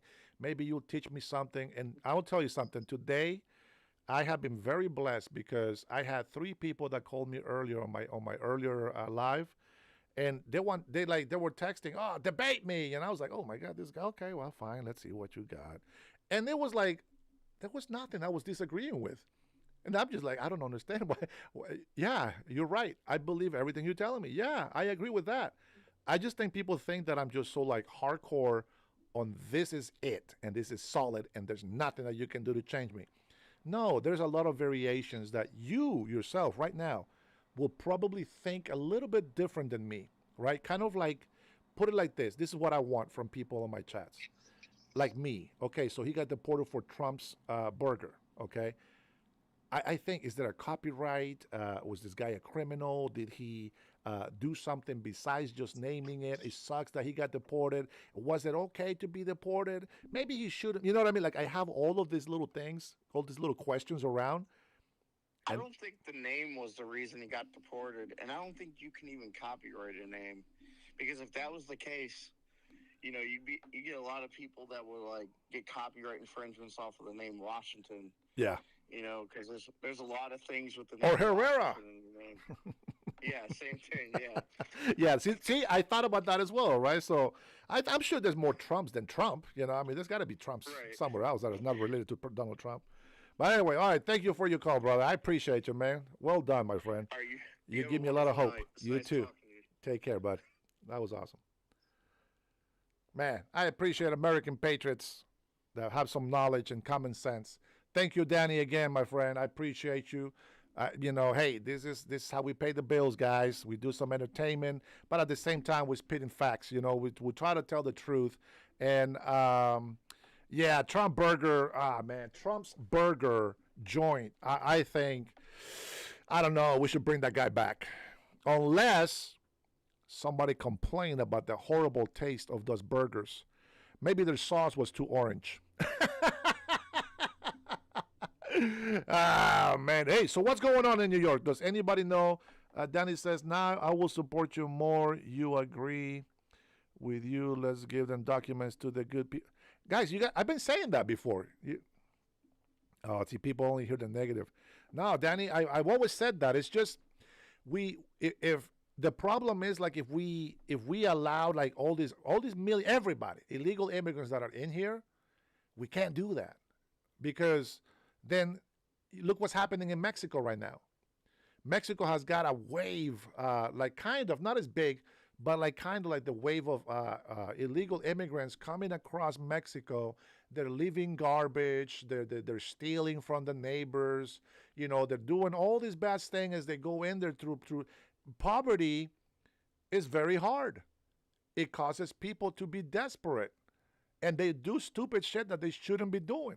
And this is why we cannot support that part of the immigration process. So, yeah, I don't think anybody that's come here, at least during the last administration, should get papers. But I am willing to go back as far as the year 2000 and under. And I think that what's going to happen with that is that, watch this. It's like a little domino effect. Maybe you get some like old people, right? The grandma, the grandpa, right? We make them green card holders. And if there's anybody else in the family that, you know, may be abroad or whatever, well, they can request them. Here's the catch. You cannot be on welfare. You have to make sure that you prove that you can take care of yourself. That is the biggest thing. And then you're going to have more people, and I believe this. I believe that there is a lot of Mexican descent that love Mexico. Of course, my children, they don't know anything about my country, but they have my Honduras flag in their room. Of course they can be proud of where daddy comes from, but they're Americans. And I appreciate that they know that this is their country. This is what they're going to fight for. They're not going to go fight for Honduras. But the great thing about it is this, and the enemy knows this, the devil knows this. All of our people, I'm going to talk just about Latinos. Forget about every other legal immigrant. I'm going to talk about just Latinos. There is so many Latinos in here. Can you imagine if we actually caught a break and we started supporting this country? And you cannot give in to the guilt. Criminals play the guilt card all the time. You're not going to make me feel guilty about what I believe. It is the right thing to do. It is justice. But just imagine the grandma and the grandpa, boom. They're so thankful they got papers. They still love their country, but they're so thankful they got papers, and now they're going to have peace. And now there's a chance that they might retire here and get some, a little bit of fixed income, right? If we support the economy in this country, and not because Mexico, Honduras, if we retire, they don't give a shit. There's nothing for us. So we have to support this country as much as we can so that the people that do it the right way can get those benefits as well when they become residents or citizens. Now, let's be clear. We have 340, probably almost close to 400 million now. We just haven't done the census with all these illegal immigrants, right? Almost 400 million, I'm going to say. Not everybody gets benefits. Not everybody is an American citizen retiring. Green card holders don't get Social Security when they retire. Unless I'm wrong. I'm not sure. I thought only citizens can do that, okay? But there it is. It's simple. And like I said, and I've said this, I can't say it all the time, but I said this.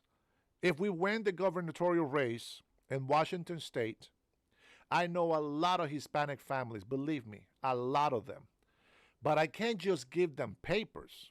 Now, I can promise I'm going to fight for them, but I can't promise that I'm going to give them papers because Congress has to make a change. And so I can go and have, the senator and the representatives be like, hey, listen, I need you to go in and I need you to say this, and that. I need you to step it up. Tell them we're going to comply with everything the federal government is requesting. There will be no more sanctuary cities in here. But I want them to please give people a chance. Check out their criminal background. Check the record. See how they're doing. Yes, there's going to be a fee if you've been working here illegally, but I will fight for my people, okay? I will fight for immigrants. But I'm not going to promise that we're going to fix everything because we just can't. That's not the way the economy works. So we got to get rid of a lot of people, okay? And then hopefully we can get, oh, there goes my health. Oh, Liberty. Oh, bro, you almost killed me with that, bro. You're about to become Oh, man, nobody's going to take you off that king's pedestal. Liberty for all. Thank you for the super chat. Says, how to become a wife when she is hungry. Either that or you're going to make her lose her appetite. Is that what you meant by that? I'm pretty sure that we were on a different page on that one, my friend. Yeah. Liberty for all. Thanks for your support, my friend. Mike Anderson says what Democrats and Republicans need to do is wake up and see what's going on in New York. It's something different. And that's right, Mike. That's right. But, man, you know people don't want to listen, man. People are you're 1,000% right. And you know, because I know I be trolling, you know, with my MAGA, Make America Great hats. I don't know why they think it's racist, to be honest. It's Make America Great again. Like, it's not like, hey, let's make Trump even better. Let's make Trump great again. No, it's America. It's our country, guys. Come on. You know? So that's where I'm at with that. But I mean, you know, you'll notice that a lot of young voters are voting for Mandani. And I can almost guarantee you they have no idea what September 11th felt like. I bet you they have no idea how these Palestinians and all these Americans that are supporting Palestinians on the street, free Palestine, these are the same people that were celebrating, chanting death to America. These are the same people that were celebrating that we lost 2,970 people on 9/11. These are the same people that were chanting victory for October 7th in Israel. Come on. We got to wake up, guys. We can't be supporting that kind of nonsense. Please, as an American, as an immigrant, native of this continent, as an American citizen, as a Honduran, as a whatever you want to call me, please, you got to take care of your country, man. You got to take care of your country. You just have to.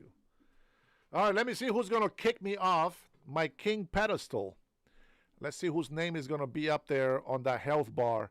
And I have a feeling that Liberty for All is going to take it, but I don't think anybody else is going to take him off of that one, I tell you that. All right, let's see. Put the phone number down in there. Let's see. Some friends, I think, wants to make a phone call here. 425-583-1155. There you go. Trinity already got it. Good job. Appreciate it. Johnny the Monkey. Many other countries allow work year transfers into Social Security. Yeah, we're not doing that. As a matter of fact, we have there's going to be Social Security might even end up. There might not be Social Security by 2030 from what I hear, but hopefully they're wrong. All right, who's calling and what is your comment? What's up, sir? It's Jay. Jay, How you doing? what's popping? What you got? Everything is everything, sir. God is great. Amen. What did we learn today? What did we learn today? I think the thing, and hey, all the chat, I love y'all as well. Okay? Oh, right on. Everyone that comments, everyone, and I know there's a lot of people in pain. Yeah. And so I just want to give them a shout out real quick. But what I learned today, brother, is that we both have an open mind and that we can both learn from each other. Yes. And that's it, man. And I think we can actually make this country great again. Let's do it, baby. Let's do it. Proud of you. Good job. Yeah. Appreciate it. Yeah, man. That's all I want to say. Yeah, no problem, man. You have a good night, man. Take care of the family and the dog. All right, take it easy. Oh, you guys heard it. Jay says, big shout out to the whole chat. He's appreciating you guys' comments. Let's see. Brian, what are we talking about here? What did I say? What did I say? Said Brian, no, they don't, Dennis. Or is there another Dennis in here? Or what's going on? Trinity, what I miss? Trinity is my relayer here. She will fix it up. Yep. We give all of our love for Jay. Yep. Hard-working man right there. Taking care of his family. God bless you. God bless you. All right, let's take a look and see if we have, let me see, any news from this election here. Of Prop 50, I do expect it to win. Let me see if I can find polling. Prop 50 poll. All right, so there we go. This guy has the stats already for you guys. And it looks like Mandani, it's going to take that win, guys. I don't know, maybe not, man. You're looking at 200, what's that? About 25,000 votes with 14% of the votes still coming in. I'm going to tell you right now, guys. If you don't like Trump, it's okay. Hold on, Junior. Hold on, buddy. Hold on, SA. I'm going to tell you something. I know people hate it when we say this, but Trump is right about everything. Listen, look at this score right here. You have Sliwa, 9.8% of the voters. He's got 47,000 voters. Imagine if those 47,000 went to Cuomo, which of course we still don't like, but it's better than giving the hand to Mandami. 47,000, that will put Cuomo at 250,000 votes, and that will actually put him, and there is our new boss. Liberty for All is the chat boss. I knew he's going to take it. And guys, again, Trump is right about everything. Hold on, Junior. Liberty for All says, why is that all candidates that run for a position always mention mid-class, but they don't say nothing? Oh, my God, dude, I say the same thing. They don't mention nothing about the lower class. Do we matter? I wonder. That is I always think that, bro. I'm tired of hearing this middle-class bullshit. It's like, we don't need to worry about the middle class. We need to worry about the poor class. How about we don't have a poor class and we bump them up to middle class? That's what I want to know. All right, baby, what you got? Well, I thought of this. So I'm gonna answer that question Oh, right away. Okay, let's do it. I'm gonna answer that question right away. The reason that they never bring them up is because they know they have that vote secure. Yeah, that makes sense. That makes sense. You know what I'm saying? Yeah. They know they got that vote. Yeah, with the hand-me-downs. Yeah, that's true. That's right. That's right, with them fancy Obama phones and, all that good jazz. Yeah. No, but hey, all jokes aside. Yeah.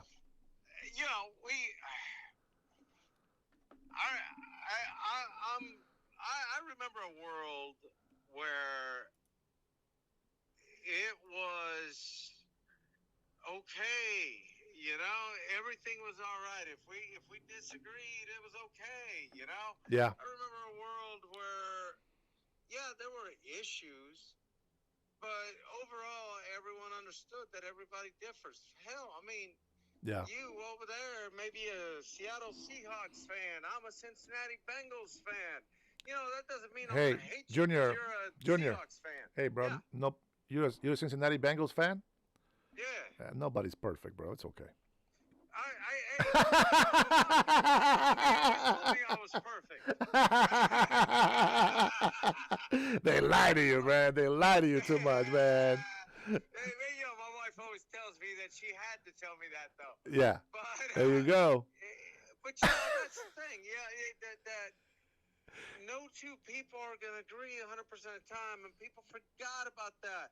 They're eliminating friendships, lifelong friendships and relationships with family and friends just simply because they simply have an opposite point of view. And Yeah. it doesn't mean one side is wrong or the other side is wrong. Here, answer me this real quick. Shoot. All right. Are you a beer man or a liquor man? It depends on what I'm eating. Okay. Okay, which one? Pick one. You got to pick one because I have a question.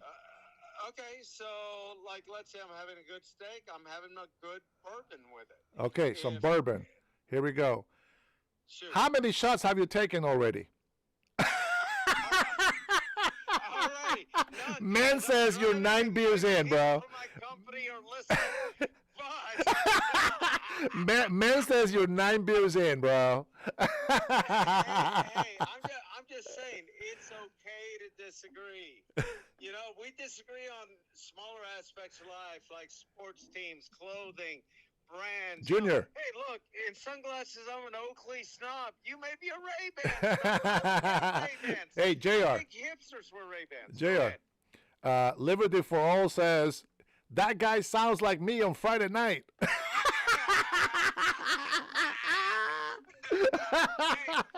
I'll tell you this, Liberty. This coming Friday and Saturday, when I'm at the Marine Corps ball, you better believe I'm going to tie one on. But I got to let that younger generation of Marines, that us Gen X Marines, still hold the throne in alcohol consumption. Oh my Lord! There's going to be news on the TV that they had to carry him out of the Marine Corps. This is a true story. Do you know why I honestly only drink heavily twice a year anymore? Yeah, I never lost my tolerance. Just so you know. You know what? Let me see. The last time I drank was at a Christmas party last year from our company, right, where my wife and I worked. I think I have 5 Long Islands. I don't know why. I like Long Islands. Some people say I'm a bitch because of that, but it is what it is. I like Long Islands. You are from Washington. I get it. Yeah. So I like Long Islands, and I have 5 of them. And I'll tell you, they creep on you. But the thing is, like, I remember like the a few times where like, oh my, what the hell just happened? Like I got wasted, bro. Then again, I mean, I will tell you this: the most that I have ever drank, and I kept a tally on this. Okay. The most that I had drank, and now people can believe me or not, I used to be up to 300 pounds, my friend. I went to this Mexican restaurant, of course, in California. Of course, there's a lot of that in Cali. What? Yeah. Oh, yeah. I think it was. You know what? I think it was El Corral. I think that's what it was. Okay. And so we were. I think it's El Corral. We were in there, right? Now we were dancing. Now we ate, right? And we. I took about 15 shots of tequila. Now, not all at once. I would have been done. But I was dancing. I was sweating it off, and I was drinking water as well. But I was also drinking Heineken. Because what I do is I drink a shot.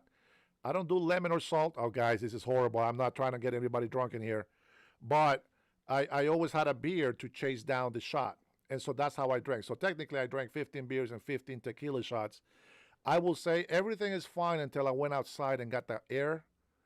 And oh, my God, dude. I get it. Alcohol poisoning, bro. It's horrible. It is destructive. So I can count in one hand in my whole almost 50 years of life. Well, let's count it from the legal age. On my 3 decades of living as an adult, I've been drunk 4 times out of 5 fingers on my hand. And I'm talking about to the point where, like, I don't remember half of the night. So it's bad. So if we're talking them levels, that was twice for me. Wow. Like I got a very high tolerance. I thought it was plus 10. You don't get to be in the Marines and not earn a high tolerance. All of it seems at risk. Yeah. But I'm a mixer. Okay. So Yeah. I'll start out with beer, and by the end of the night, I'm doing Jaeger bombs and everything else in between. Okay. So on my 19th birthday, keep in mind what I just said. Yeah.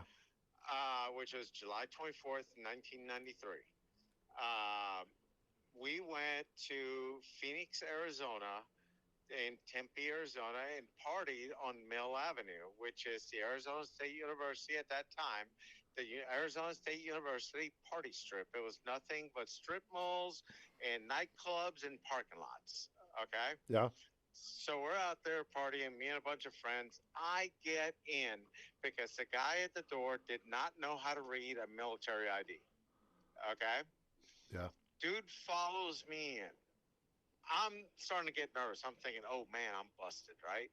Dude follows me in and tells the band, he was the headmaster, has the band, tells everybody, hey, Arizona State, this guy here, spotlight's on me.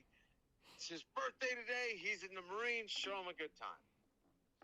As quickly as I could drink them, a new shot would just manifest out of thin air in this bar called Pinky's in Tempe, Arizona. Anyways, So I'm sitting there. I end up becoming my group's woo girl. Okay, you know what a woo girl is, right? No. A woo girl is in every female clique. She has one too many. He's always like, woo! That. So I become that. My friends, doing the responsible thing, call me a cab to take me back to the hotel. The issue is nobody told the cabbie where to take me. They put me in a cab, walk off. Cabbie's like, where do you want to go? I said, I want to take a trip. Know this, I had no recollection of this. This was after a long investigation because of what I'm about to tell you.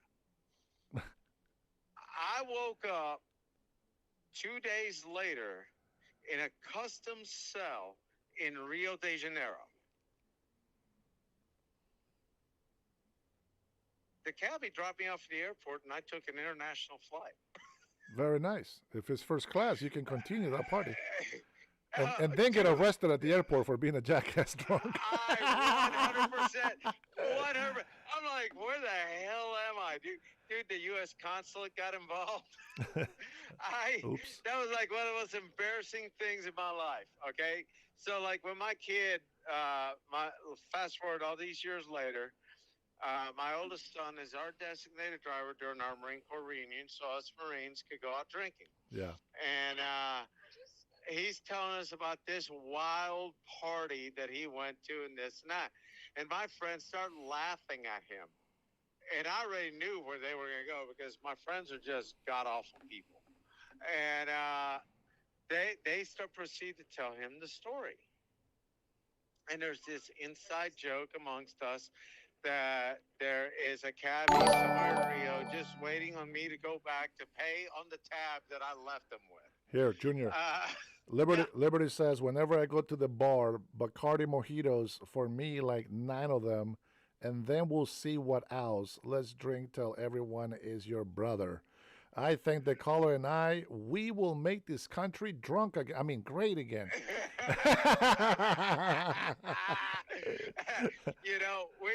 But back to the main point of the whole thing that I was saying. Yeah. Is that, this country, in my eyes, this country has always been great. Out of the grace of God, are there problems here? Of course there are.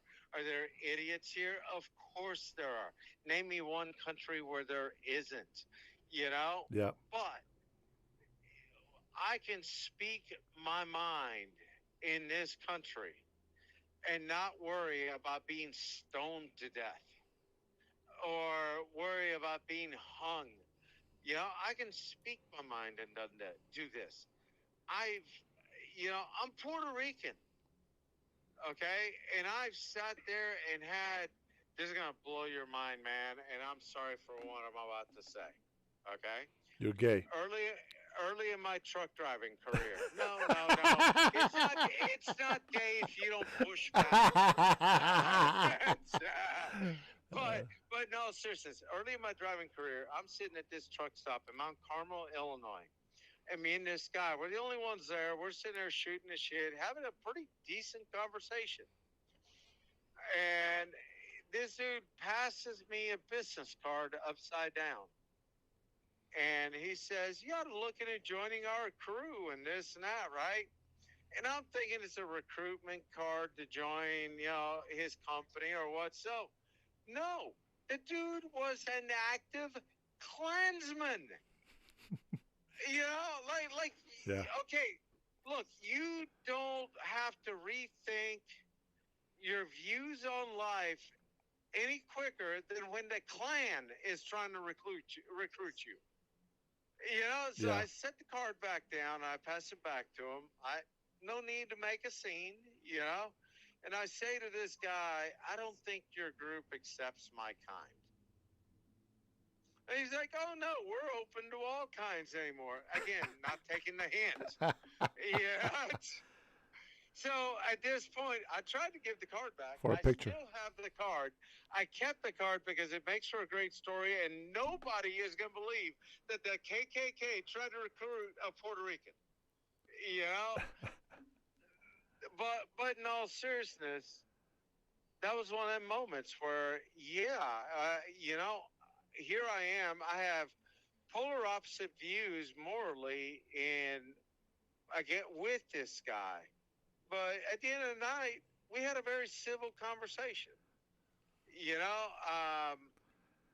I don't know if you ever caught on that I'm Puerto Rican. Yeah, Puerto Ricans are American. Yeah, but hey, that's okay. I at no point did I feel fear. Yeah. But one of them, what I'm getting at is that it's okay to disagree. It's okay to have opposing views. Yeah. What makes the difference between us and the savages is the reaction had upon realizing that. Yep. Yep. I can agree with that. Yep. We as Christians, we should take care of the less fortunate. That is taught Yeah. to us by Of course. our faith. Yes. Of course. As I said yesterday, my mother went hungry many a nights to make sure less fortunate kids in our neighborhood ate. Yeah. I remember when all my kids were younger, because all mine are grown and gone. But when they were younger, for Thanksgiving, me and the wife, we'd make this huge dinner, more than what we could eat. Yeah. And sorry, I got hiccups. And I would make hot plates after. Man, you're right. He's 9 in. After we get done eating, I'd make all the hot plates with all the leftovers, and we'd go out to homeless encampments and all, and feed the people there. Yeah. For Christmas, we contact the local children's hospitals and find out how many boys, how many girls they had. At that point in my life, I was very fortunate where I was making mid 6 digits, and we just buy a bunch of presents for these kids that were Yeah, that's in these awesome. hospitals. Yeah. And I'd make my kids go out and hand them out so they could see for themselves that there are those that do have it much worse off than what we do. Yeah. And, Yeah, man. Yeah. Yeah. Yeah. Because I am from one of those countries. yeah, dude. I remember in my Marine Corps years when I go to Tijuana, we could pay $20 for the cab, or literally walk 10 minutes across a bridge after the border and go through some alleys. Yeah, at that time in the early 90s, Tijuana, Mexico is the murder capital of the world. But Yeah. at no point did I feel unsafe. Yeah. I'm sitting there walking through and you had all the kids bomb rushing you. It's trying to say chiclets. Yeah. Chiclets. What you Yep. said Yep. yesterday. Chiclets, man. But I lived that, Yep. seen it firsthand. Yep. And we had the extra money, so we didn't make much in the military. But we were drinking cheap, so Yep. we helped out as many as we could. But it's one of them things. If we can do it, should you be forced to? Absolutely not. Yep. And that's the thing. My dad used to always tell me, if you're gonna do something, do it because you want to, not for recognition. Yeah. Yeah. Yeah. I never claimed Yep. anything in taxes. I never asked for any. All donations I've ever done were done anonymously. I've even got a plan if I ever win some Powerball. I got a plan with what I'm going to do with that money. Yeah. I got to go buy me a ticket as well, man. Why not? Uh-oh. Junior. Hold on. Liberty for All says, salud, my Boricua brother. My respect to you and thanks for your service. Cheers. No, Liberty. No, don't tell it. No more drinking, bro. No more drinking. Hey, you're ruining my show. They think this is CNN. They said that this show is fake. No, it's just a show with many different races, many different opinions. Yeah. You know, It's the American. That's the American way, baby. The American way. that's right. We are a washing machine filled with different stains of people. Yes. You know, That's right. and at the end of the day, when the cycle is done, we're all freaking American. Indians. You were saying Indians. Earlier talking about the Redskins, the Indian tribe that is the direct descendants of the chief that was posted on the Redskins On the logo. On the logo, Yeah. yes. Yeah. They want it to come back. They should. The family, the direct descendants, are begging for the team to bring it back. I'm telling you, bro, that was a racist thing that they did, and they called it racist to begin with, but it was racist what they did. Man, everybody loved the Redskins, bro. This is, bro. Yeah. Listen, you got Patriots and you got the Redskins, bro. You can there you go. Let's go, baby. It's for fun. The Cowboys, don't forget the Cowboys. Yeah, and Cowboys as well. Yeah, the whole Cowboys and Indians rivalry there. But you know that's. Hey, we do have a lot of animal spirits as well, like the Dolphins, the Ravens. We got Cardinals. We got Bears. You know what I'm saying? There's all native in there, bro. Yeah, it's all people don't understand. It's all native, baby. It's all about spiritus. Spiritus. That's right. The spirits. That's right. And you know, like I was in with all kinds of different people. You know, one of my friends, he's a native from northern Indiana. He does not accept the term Native American. To him, he's Indian, and he's of the I forget the nation that he's a part of. But you know, if you call him a Native American, you may get smacked. You know, and don't try to fight him. He's a boxer too, of all dang things. Yeah, man. You know, but that's just the thing that you know, like it's all in the context in which it's used. Hey, Domino says the Saints logo is a slavery logo. Really, I always thought it was the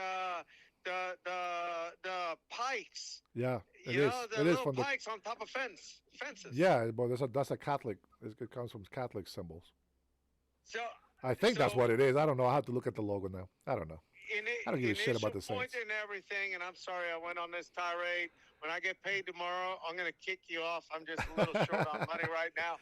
But, you know, growing up, this is Hold on. on me. Junior says, Liberty says, what about Niners? Let's go 49ers. Yeah, them Gold Rushers. Where is... yeah, that's right. So, where's my Niners hat? I don't have it on. Back and look how many parts you got. The Reds, the Raiders. So back to where I was going. Growing up, when my family moved to the United States, we were the first minorities in the area that we moved to. The very first. Okay. Yeah. It was all white Germans and then us. The nearest minority was over an hour and a half away. Okay. So, you know, we went through a lot of... Flower de lis. I don't know what that is. We went through a lot of racial treatments, okay? Yeah. Calling it ace and ace. All right? Now, with that... Hey, man, you stole my show, man. Everybody in the chat said you're the caller of the week. He said, I love this drunk-ass guy. Drunk Latinos for Trump. That needs to be a shirt right there. That's got to be a shirt. Hey, I copyright that right now, live. Copyright Drunk Latinos for Trump. So, you know, we went through a lot of stuff, okay? Yeah.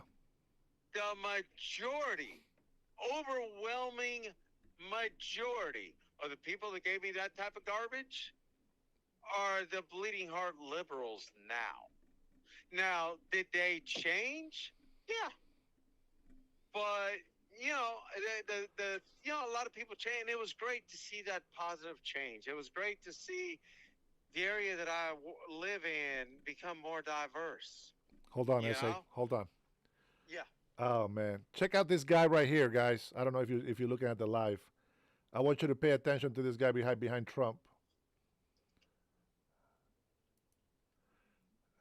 Listen, look at this guy's face. I love this. Look at this guy's face right here. Let me see here. Look what he's doing. He's like, come on. He's clapping for Trump. And look at his face, bro. He's so into it, bro. He's like, yeah! And this is why he won, bro. Look at that. Man, I wish I can look more into him, but that was pretty scary moment for a lot of people, to be honest. Now, jumping into the subject here, I'm going to say this.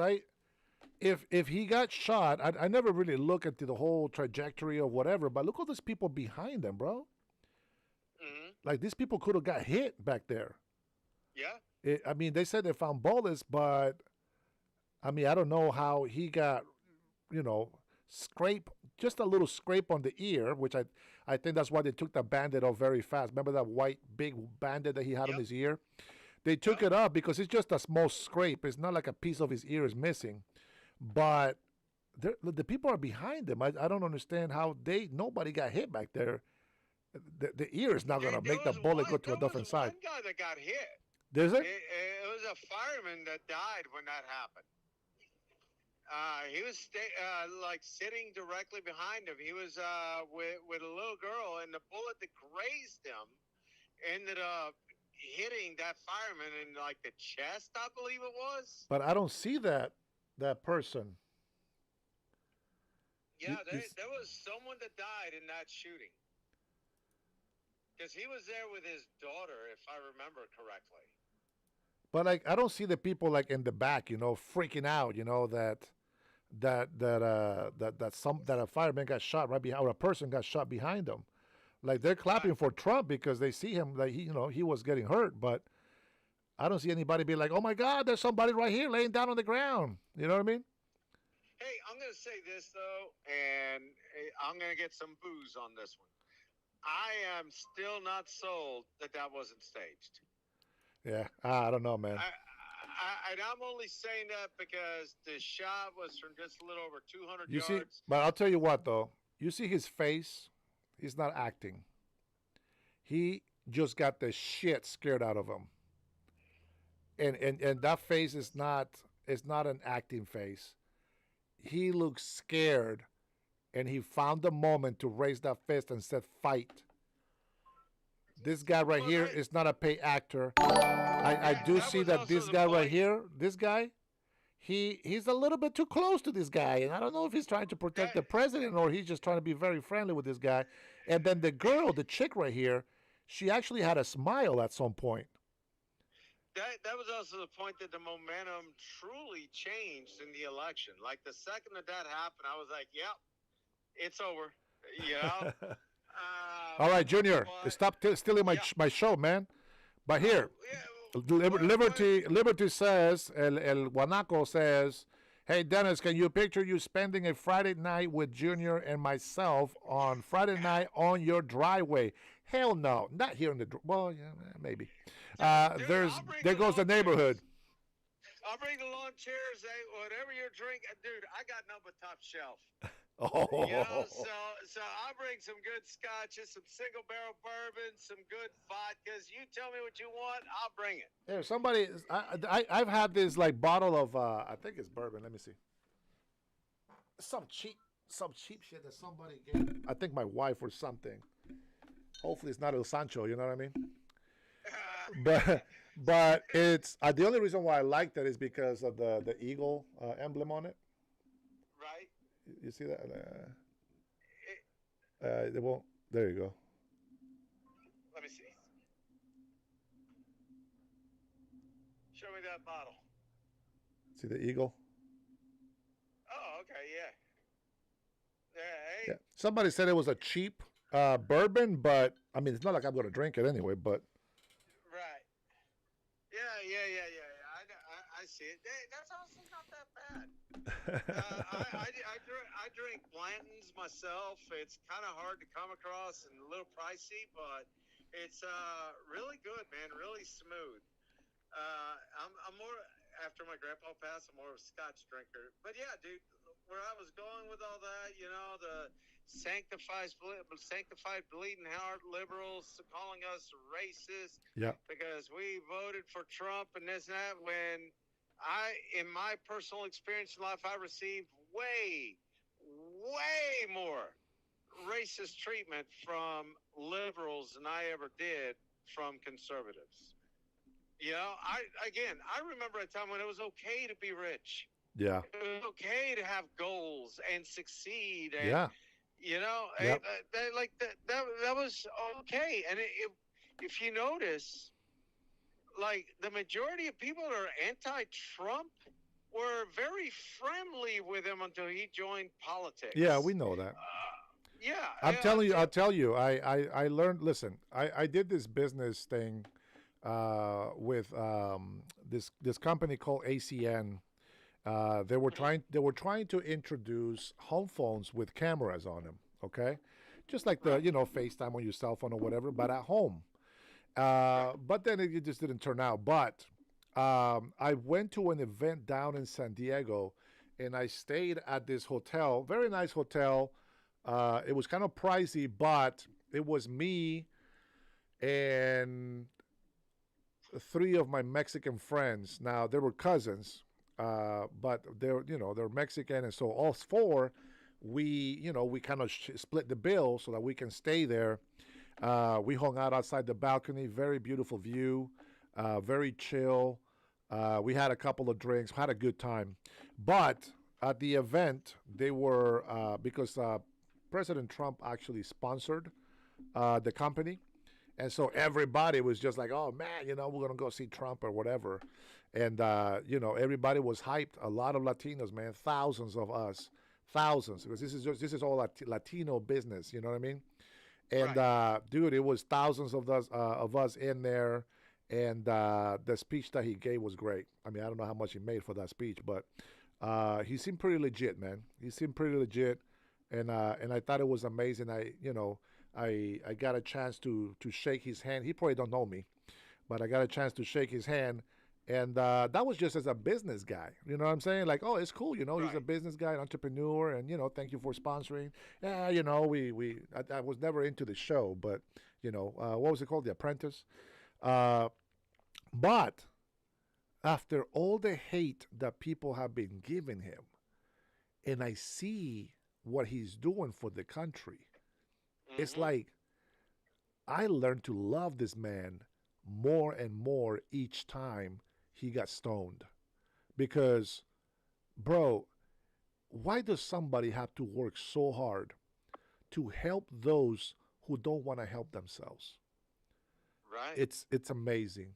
Like, look in here, we have thousands of Hispanics that come through here. And a lot of them are positive. Some of them are morons, but, like Güero, you know what I'm saying? But, it's like, we're in one form or another, we are family. And the only thing that we're asking is for a little respect. That's it. Yeah. If you can do that, you will always be welcome into the house. You know what I'm saying? Oh, man, this guy is taking the lead. Nobody's going to take this guy off the lead. Liberty for All says another one. Junior, did you know Trump gave millions of dollars to the Clintons and then he got betrayed by them? And that's why he's a Republican. Yes, I did. Trump, Trump was also, and you can look this up, one of the top donors in the world to the NAACP. Yeah. And the National Negro College Fund. There's plenty of pictures of him and Farrakhan and Jesse Jackson and all them, as they're happily holding them checks that he was willing to write them to support their causes. Look, I am not a Trump apologist at all. I think the guy has got many flaws in his personal life, okay? But I will say this. One thing that kind of turned me on Trump that I ended up learning about him was he did something that I do. Remember what I just said about my charitable donations and all that? Now, I don't have the funds that Trump does or this, that. Yeah. But one thing that Trump did, he would pay off huge medical bills for families in need at these children's hospitals for cancer treatments and all that. Yeah. And he'd do it anonymously. You know, Yep. like he'd find out, you know, hey, this family's on the verge of losing everything, this and that. They contact his people.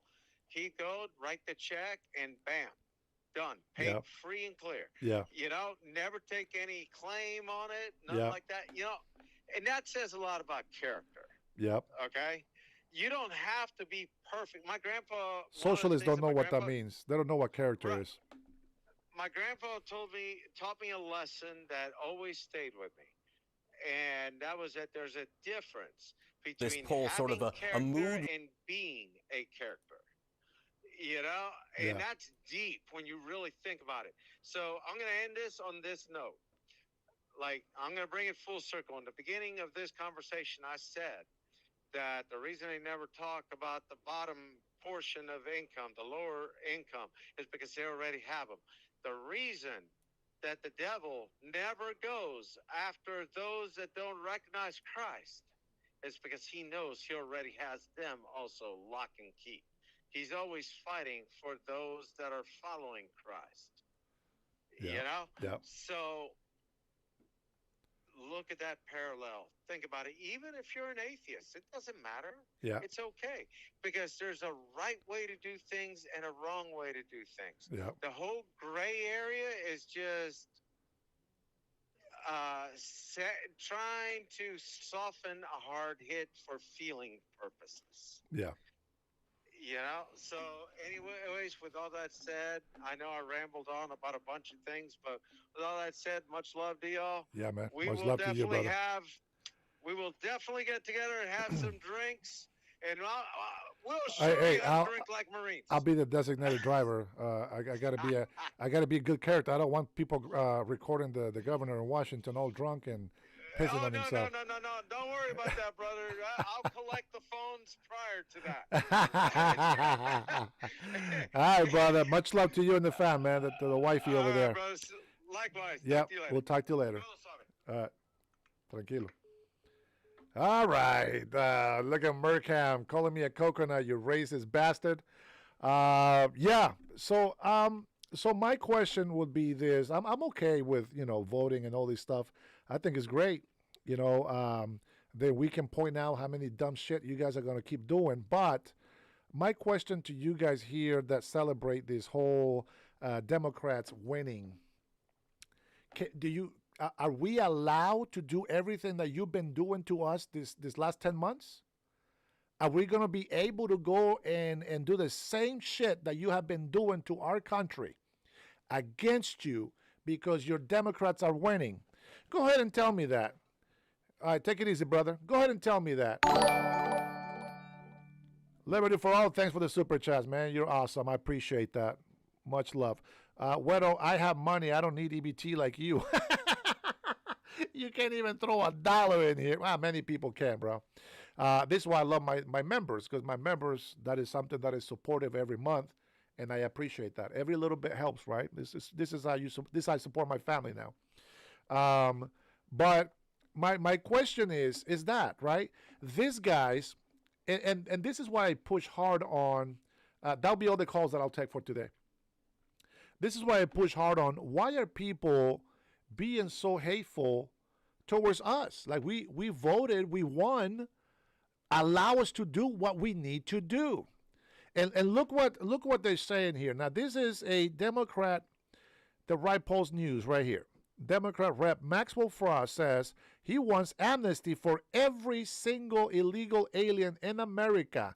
Let's document every single one of them with a speedy path to citizenship. This is the retards that you guys are voting in. Did you see the difference in when I talk about immigration? I said I will go as far back as the year 2000 and less and allow these people to go through a criminal background check and then allow them to apply and get a green card. Resident alien. I didn't say citizenship. A resident alien card. See, that's the difference between the way that I think and the way that these retards think. You know why? It is a matter of national security. If you allow people to come from other countries that hate us, you allow them power to take over our country, and then your dumbass is going to keep putting coconuts over there, and then you're going to be laughing at yourself. You can celebrate all these Democrat losers winning, but in the end, the people are going to pay for it. Mark my words. Mark my words. They will pay for it. We will pay for it. Unbelievable. They are all cheating. They're redistricting like crazy. They are all cheating. Who's the king now? Go ahead and tell me who's the king. Your people have been promoting violence in our country. I see some people in here that were upset of the way they are treated for their freedom of speech. And I know what you're asking. I know what you're asking.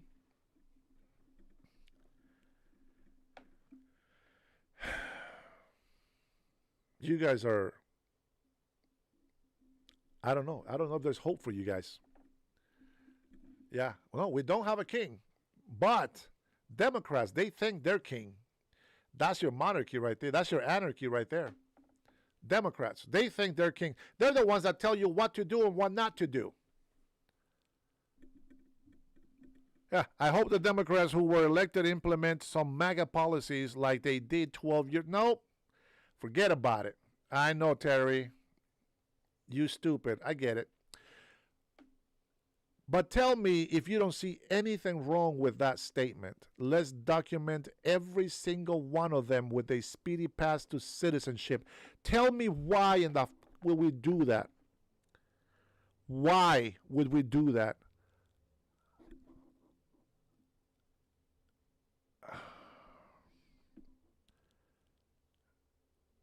I hope we don't have a Civil War II. I hope that we don't. Our enemies, China, Russia, North Korea, even India, all these Muslims from the Middle East, they're all watching what's happening in America. And you morons that keep voting for this kind of idiotic people in office, you sell your country for a few coins. You are like Judas the betrayer. You guys were the shit that was in your country where you came from. You guys made your third world country shitholes.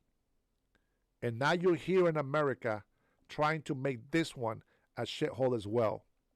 Well, I hope that I get enough patriots to join my channel and a lot of people that love this country and that we can continue to fight.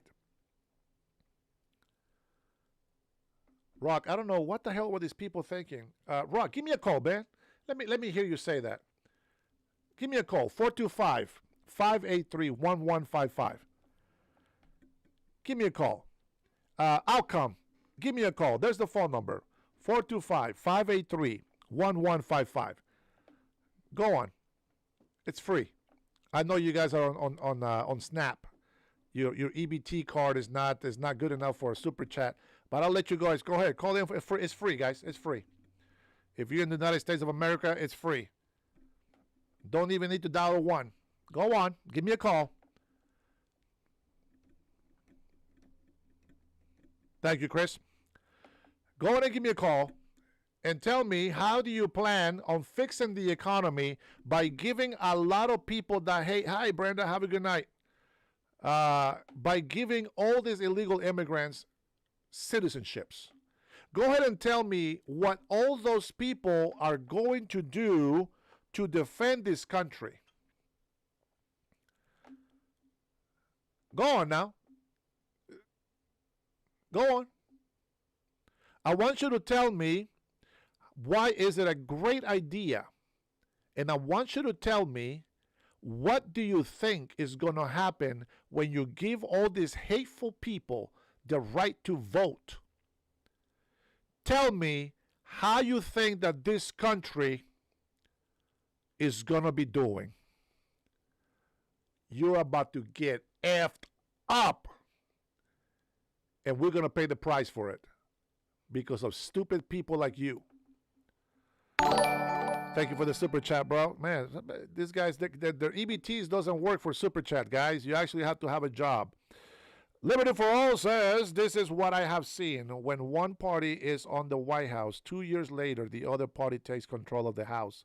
We call that balance. It has happened for years. How? I don't know. Yeah. Absolutely. Go on, Rock. 425. Oh, you only chatting on here on the neighbor's Wi-Fi? You don't got minutes on your EBT phone? Come on, buddy. You can do it. We believe in you. Yes, and he is the best candidate. I didn't vote for this loser. This guy right here that's over here trying to get everybody a citizenship. Come on, man. Come on. There you go, people. I'm waiting.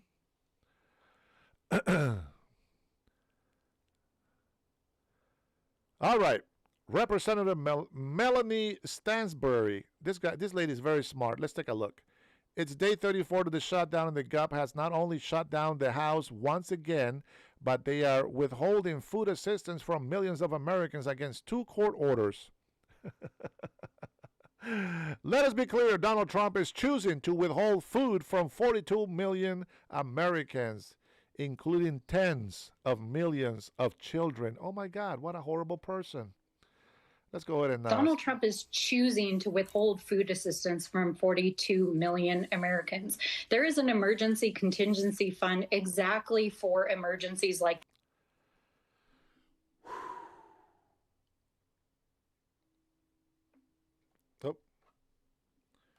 Nope, that's not the phone. That's nobody's calling me. That's a different phone.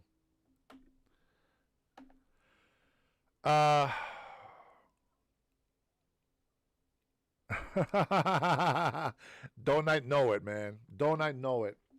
And I love them too, but they need to be scolded sometimes. And sometimes a little spanking is in order. Some of them like it. I won't deny that. Here's the thing, guys. Listen to the logic. DA Knife. Listen to the logic. They want to dip in because they have wasted all of our resources. They want to dip in our reserves. Our reserves. Oh, Rock, call. I will pay your day's salary if you do it, says Liberty for All. Well, let's go, baby. Somebody's paying for you.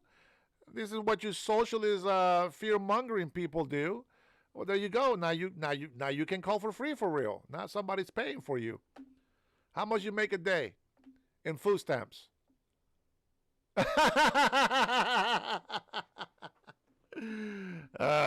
ahead. Here we go. My point is this.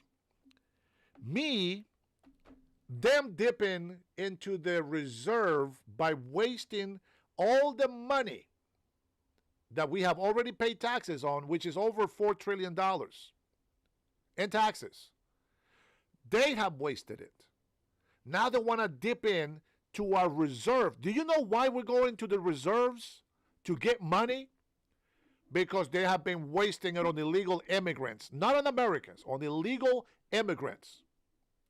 That's just as smart as me saying my light tank, my gas light came on my gas tank in my car, and I'm going to take a 1,200 mile drive down to California. That's how smart that is. The gas light came on my car, and I'm going to take a 1,200 mile drive. The stupidity of these people, it's amazing. I don't know. They've earned the destruction of our nation. They're so smart. They have earned the destruction of this country. They beat us, guys. They are more stupid than we are smart. They are more foolish than we are wise. They win. They win. You know who doesn't win? You losers. Liberty for All has paid you guys. He's paid a super chat. Go ahead and call in. Come on. I want you to give me a plan. I want you to give me a plan on how we're going to fix the economy in this country. Go on now. If not, Rock, go on and get out of here. Go on and get. Make the phone call or go on and get. If you don't want to learn, you don't want to support this country, you don't love this nation, you don't support any of us or the president, you don't respect our democracy in this country, then get the hell off the chat. You don't need to be here. Hey, I give you a chance. I'll give you a chance to call so that everybody can hear you, and then that way people can see that you were right. It's that easy. I think the only person that can take liberty off of that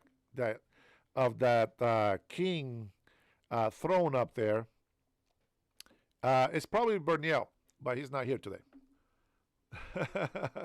Or even Cutting Edge. There's people that actually work. You know, when I go into other channels, I also give them money as well because I know how it works. This is what we do for a living. I know how that works. So, you know, I appreciate you guys. All my members, that's why you guys are special to me, because I know you take care of me. And because of that, you get my respect and my love. But even if you were not doing that, I still appreciate you. And with that, let me go ahead and give you guys a nice shout out here. But it's boring without music.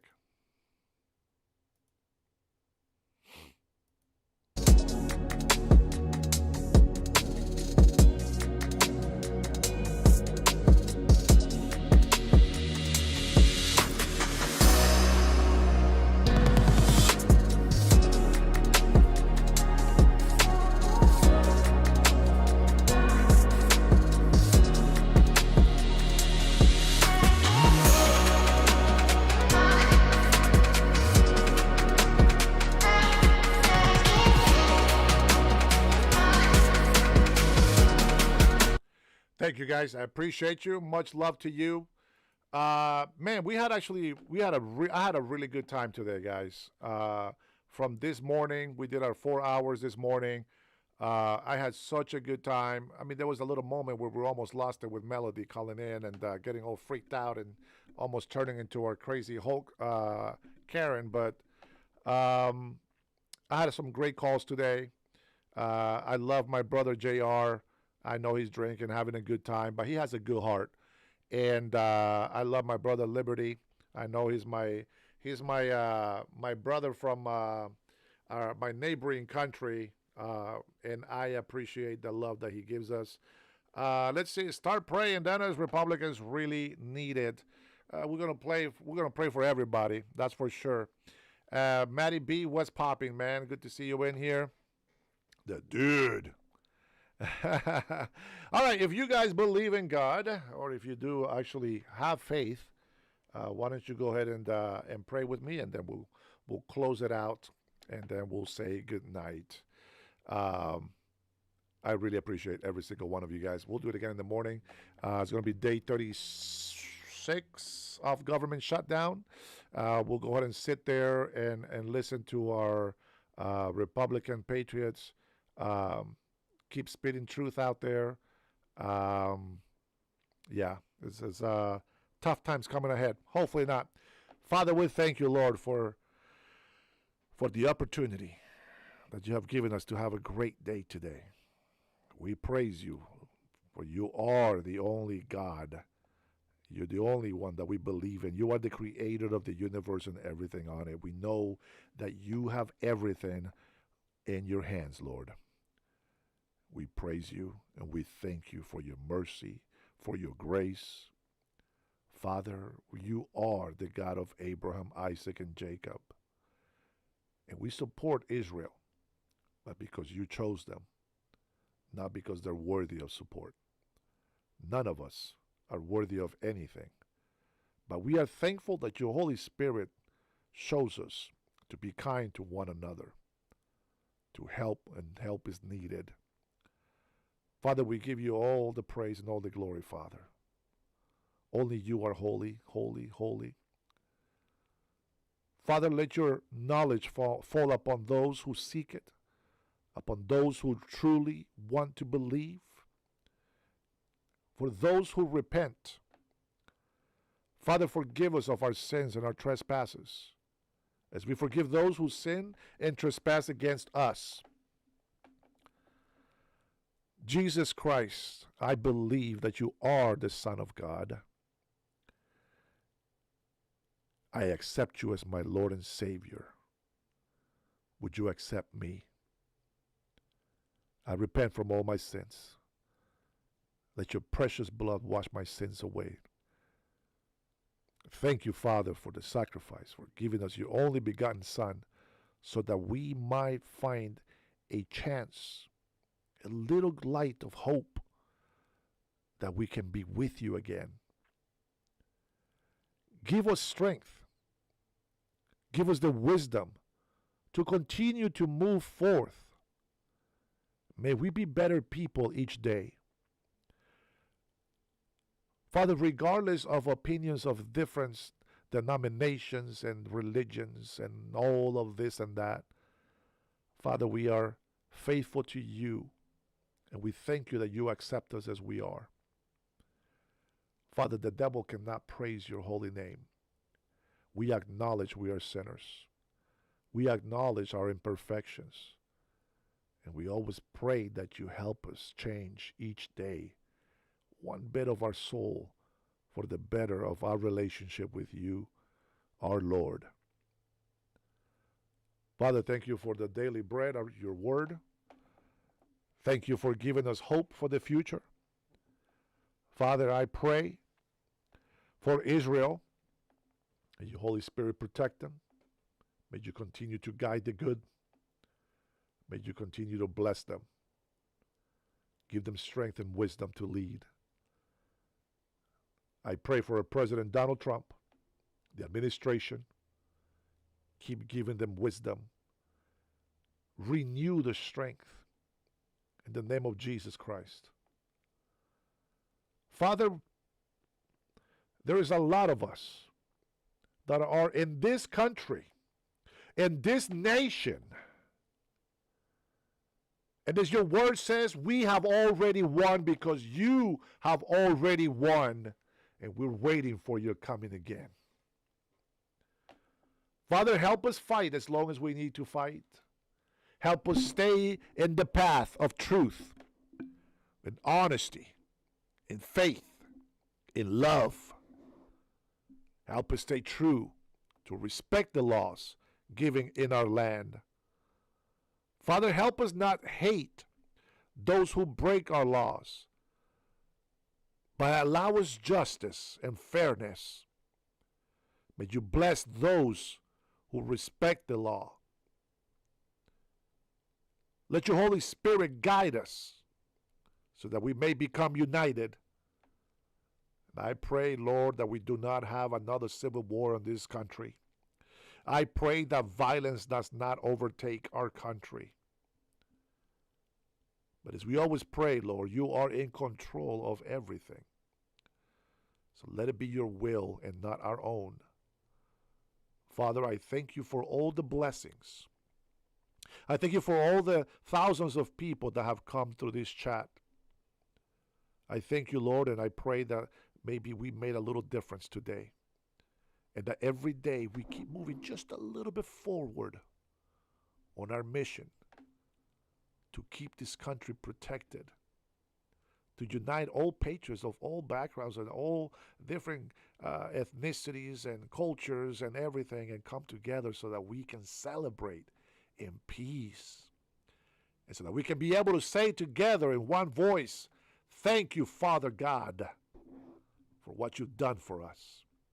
I thank you for all the blessings. I thank you for my children. I thank you for the life that you have given me. I thank you for the joy and the happiness. But I also thank you for the bad times, for the sufferings, for the stress, for those moments of depression, for those moments of weakness, for those moments where I thought there was no hope. Because you have shown me love, and you have shown that you are greater than anything that can ever come upon us. And we are just thankful for everything good and bad that happens in our life. We want to be with you. Father, we know your love is unconditional. If we believe in you and we accept your Son, our Lord Jesus Christ, our King of Kings. But I still want to do more. I want to be able to praise you. I want to be able to see you. I don't care about gold or silver or any other vanity that mankind can think of. Being in your presence, Lord. That's all I want. I don't need nothing else. How can I want or desire anything when you are more than enough? You overwhelm my heart with joy and gladness. You renew my spirit. I live forever with you. What else do I need? Father, you are my God, the Almighty, the all-knowing, omnipresent. Hosanna, Hosanna, Hosanna to the highest, holy, holy, holy. We give you all the glory and all the power for an eternity. In the name of Jesus Christ, I pray. And if you pray that with me, we're about to make some changes in this world.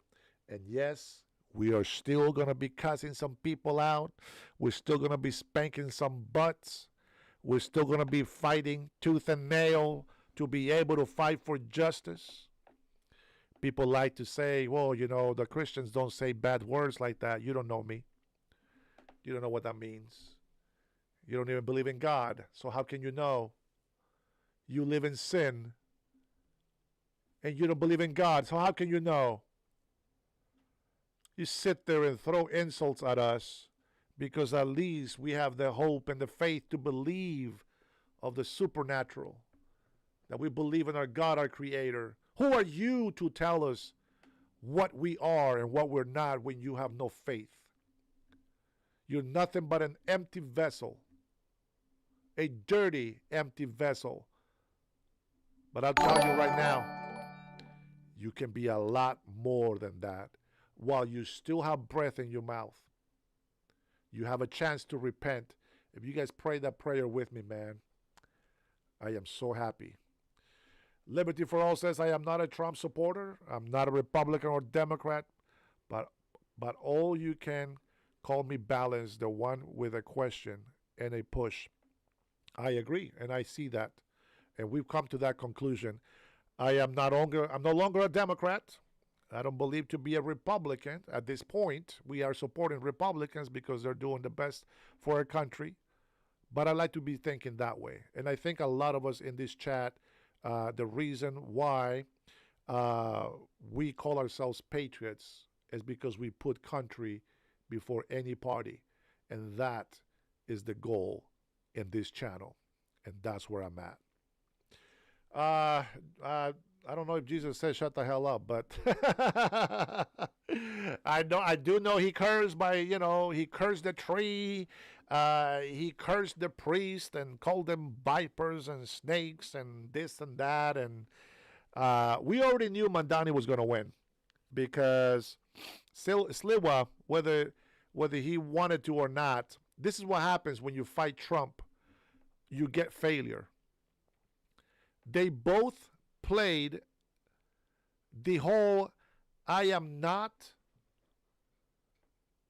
for Trump. I am not to support him. They both did that. Cuomo and Sliwa did the same thing. They didn't listen. They didn't show support. And a lot of Republicans said, Let them eat their poison. Good luck, New York. Prove me wrong. I hope Democrats keep proving me wrong. Every day, prove me wrong. And just keep doing that. Because if you do that, this is going to be the greatest country on earth. Right now, it still is. But I believe you're going to tear it down. Let's hope that you prove me wrong. With that being said, guys, thank you so much. Love you all. Thank you for your likes, for your subscribes. You guys are amazing. You guys got me way over 10,000.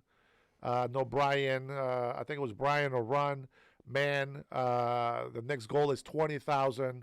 And then we're going to keep shooting for 100,000 subscribers. And hopefully we do that before I start running for office so that we can have some support behind it. I still got to get a hold of Adam, one of our members. I know he said that he wanted to talk with me about running. And he's got some tips for me. I am loving having you, all of my patriots, here with me. And I thank you for that support because we need to make a change. What's up, Rock? Do you accept my challenge to call, or are you yella?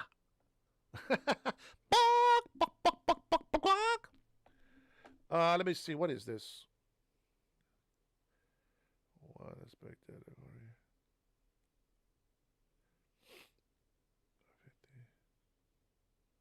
Oh, okay. My friend JR sent me the article where that guy was shot behind President Trump, I think. I see. Corey was 50 years old, was identified as the man who died. He was a former firefighter and a devoted Republican who was protecting his wife and two daughters. Oh, that's right. I did hear about that. But I'm just surprised in that video, man. It just doesn't show any type of different emotions. You know what I mean? But yeah. Yeah, I was going to let this lady talk, but I just got triggered when she said that she wants us to dig into the reserves to give to illegals. Oh, my God. And how are you going to replace that? How are you going to replenish that reserve? Oh, well, hey, listen, we already knew the Democrats were getting ahead. Let's hope for the best. As I said, I want peace. I want everything best for this country. I want us all to join and be great together. But God knows best. And I know that we have a nation, a nation of new rebellious generation that has forgotten about history and have only learned the hateful parts of it. And without wisdom, they haven't been able to understand why we are doing what we're doing today and why we believe what we believe. Hey, Rush, man, you came just in time for my goodbye. I know Liberty wants me to stick around, but I mean, we do have over 100, so I guess I can still do the grind. But, you know, I wish that people that throw insults on me would like to call, right? Let's see. Rachel says, are you like Mark K. Saves the Republic? I'm a patriot. I don't know who that guy is. I don't know who Mark K. is. Sorry about that. But yes, I know there's Democrats and Republicans in my chat, and they already know, or in my subscribers, and they already know that when I'm talking about Republicans, I tried to remember to say fake Democrats because I myself used to support Democrats. So just so you guys know, it's not about a party. We have figured out that it's about this country. As a matter of fact, I wish there was no parties. I wish it was just one just one person running in and, person fighting, but no parties. Everybody should be on the same side. And we should just vote for the best person for the country instead of having this balance of, oh, okay, you guys need to be on the right. Oh, you guys need to be on the left. And the majority wins. Well, what the hell is the point? If the majority is always going to be the win, what's the point? There's no need. You don't have to be a Democrat, Republican. You can just be one party. That's it. And then we can discuss. You can represent us from here, representatives from there, but you don't represent the party. You're not a gangster. We need to get rid of this blue and this red. Look like a bunch of Crips and Bloods over there on the street. You know what I'm saying? All right, let's see. What do we got here? Raj, I trying to build a wall around New York City. I will say, what the hell was she doing? Pocahontas was driving down to Florida, she said. Let me see what she's saying. Going to be here with Senator. Just landed in Miami. Going to be here with Senators Tina Smith and Chris Murphy to talk about the Republican shutdown and how they're determined to take away health care coverage for millions of people across this country and right here in Florida. We figured people all across the country need this message, so today we're in Florida. Yeah. You know what? Just for shits and giggles, I know patriots can handle it. Just for shits and giggles. Let's use all of the money right now. All the SNAP's benefits. Let's use all of it right now. Every single dollar. And let them have it. Give it to the immigrants. Give it to everybody. Just use the whole reserve. And SNAP will never, ever exist again. Let them have it. And let's see how they make money. Let me see how many of you idiots would like to pay 47% increase on your taxes. Let them have it. We can deal with it. We'll figure out a way. We always do. We always do. Let's see.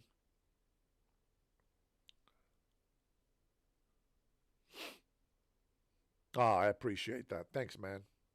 I appreciate that. Thanks for that. I appreciate that. No, Chief. Forget about Israel right now. Let's just give all of the reserves for SNAP, all the money that we got left over. You know, patriots, you guys out there, you save your money. Remember, if you're rich, save your money.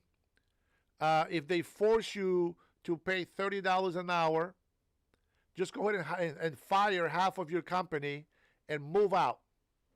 Just do it. Just fire everybody and move out. Do what Amazon did in New York with smart AOC. Allowed to have 20,000 Amazon jobs walk out of New York. This is how Democrats work. And the only reason why they think they're doing a good job is because they're still getting paid. Pocahontas comes over here, the same liar that says she was Native American so that she can go to college for free. That's the person that you guys keep supporting. All of your representatives on the fake Democrat Party are all liars and cheaters and have been in office making themselves and their families millionaires while you guys eat turds for lunch. Trinity says, I'm down with that. Then there's 100%. Give them a month's notice, except for the 10.4 million people who are legitimately disabled or needy seniors. Everyone else should get a job. No, forget about it. I want everybody. Everybody that needs the food stamps, let them have it. Let it just deplenish it. And then let's see how they're going to bring it back up. Let me ask you something. Let me ask you something. Hey, Corinne. Oh, Corinne says, sell the fan. I don't know what that means. Sell the fan something.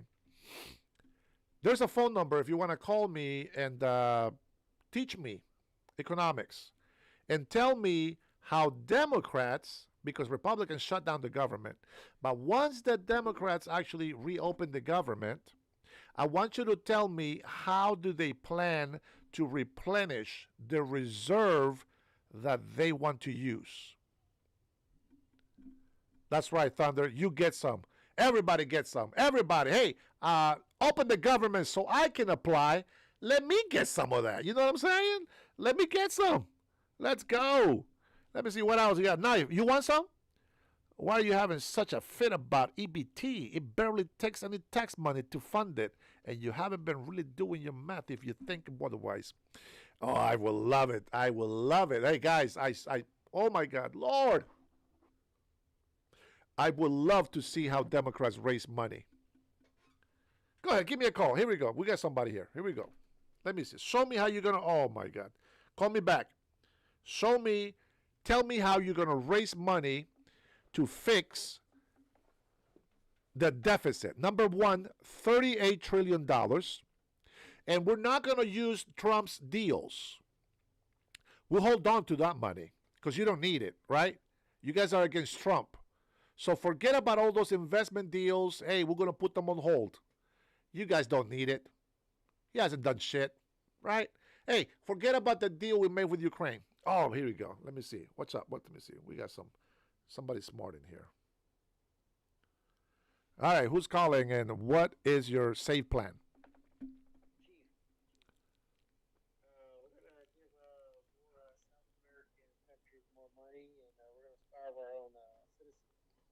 Oh. Yes. Well, I mean, Democrats make a lot of money, so they're going to be able to replenish that. What do you think should be the best plan of action?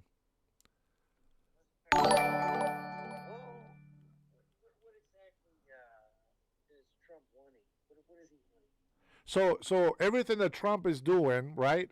Every Democrat, socialist, they think he hasn't done anything. So right now we are $38 trillion in debt, right? Okay, so because they said that Trump hasn't done anything for this country, all the investment deals, bringing manufacturers back, all this stuff, whatever he's done, he hasn't done anything. We have Toyota, we have Apple, we have, Microsoft is already here, but we have in a lot of manufacturers that are coming over here. Some are automobile, remember from Canada, remember that one? Canadians are pissed off at us because we took their dealers. Okay, but the point is this. We have our facts, right? But everybody else thinks that he hasn't done anything. Forget about anything Trump has done. I want to hear a plan of how the Democrats plan on fixing $38 trillion in debt and giving the rest of the reserve or the benefit money to everybody who needs it, whoever wants it. So you're saying Trump's going to fix it? Is that what you're saying? Well, he's the only one working to fix it. We just have to keep fighting with people that don't allow him to do it. Did Trump run on no more wars, no more helping other countries? Did he run on that? I think he did, didn't he? He ran on securing the border. That's why we voted for him. And he said no more wars, right? Hey, he's done a great job. No, you're Let's not forget that it was Biden that started the Russia-Ukraine war. It wasn't Trump. And Trump said he was going to stop it, right? Well, he's trying, my friend. He's not God. There's no trying. There's just stop giving them weapons. This isn't how about I tried, and he tried not to. He didn't give the SNAP benefits. So did he try to do that, or who did that? What happened? So wait. Did you hear that? Did you say that he needs to stop giving them weapons? Exactly. So if we stop giving them weapons, what are you saying? You want Russia to beat Ukraine? Well, what do we have to do with it? What does that have to do with us? I told you, Biden started this war. Biden started the war. Yeah, you know how, right? Probably different things, moving all kinds of. Well, he told Russia that it was okay to move into Ukraine. Ukraine retaliated. Now they're fighting. Then Zelensky comes over here and says, hey, I need $196 billion. He said, okay, here you go. Well, they were building factories. Yeah, but they effed up because Russia's not happy with it. Of course, yeah. So the U.S. Biden wasn't making any let's get that straight. Well, yeah, he was compromised anyway, but I'm not going to blame the old man. He was sick. Who was he compromised by? He was sick. No, he was sick. Hold on. Let me say this one thing. Was he compromised by the same people Trump is compromised by? No, I don't think it's compromised, but you can always deal, make agreements.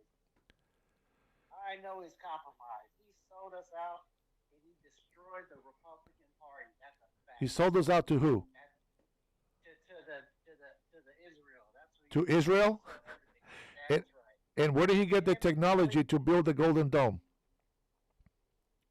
Where did he get the technology? Yeah. So they have the Golden Dome, but they got to attack on land, right? And what about all the intel that we have acquired about our terrorists? How do you have a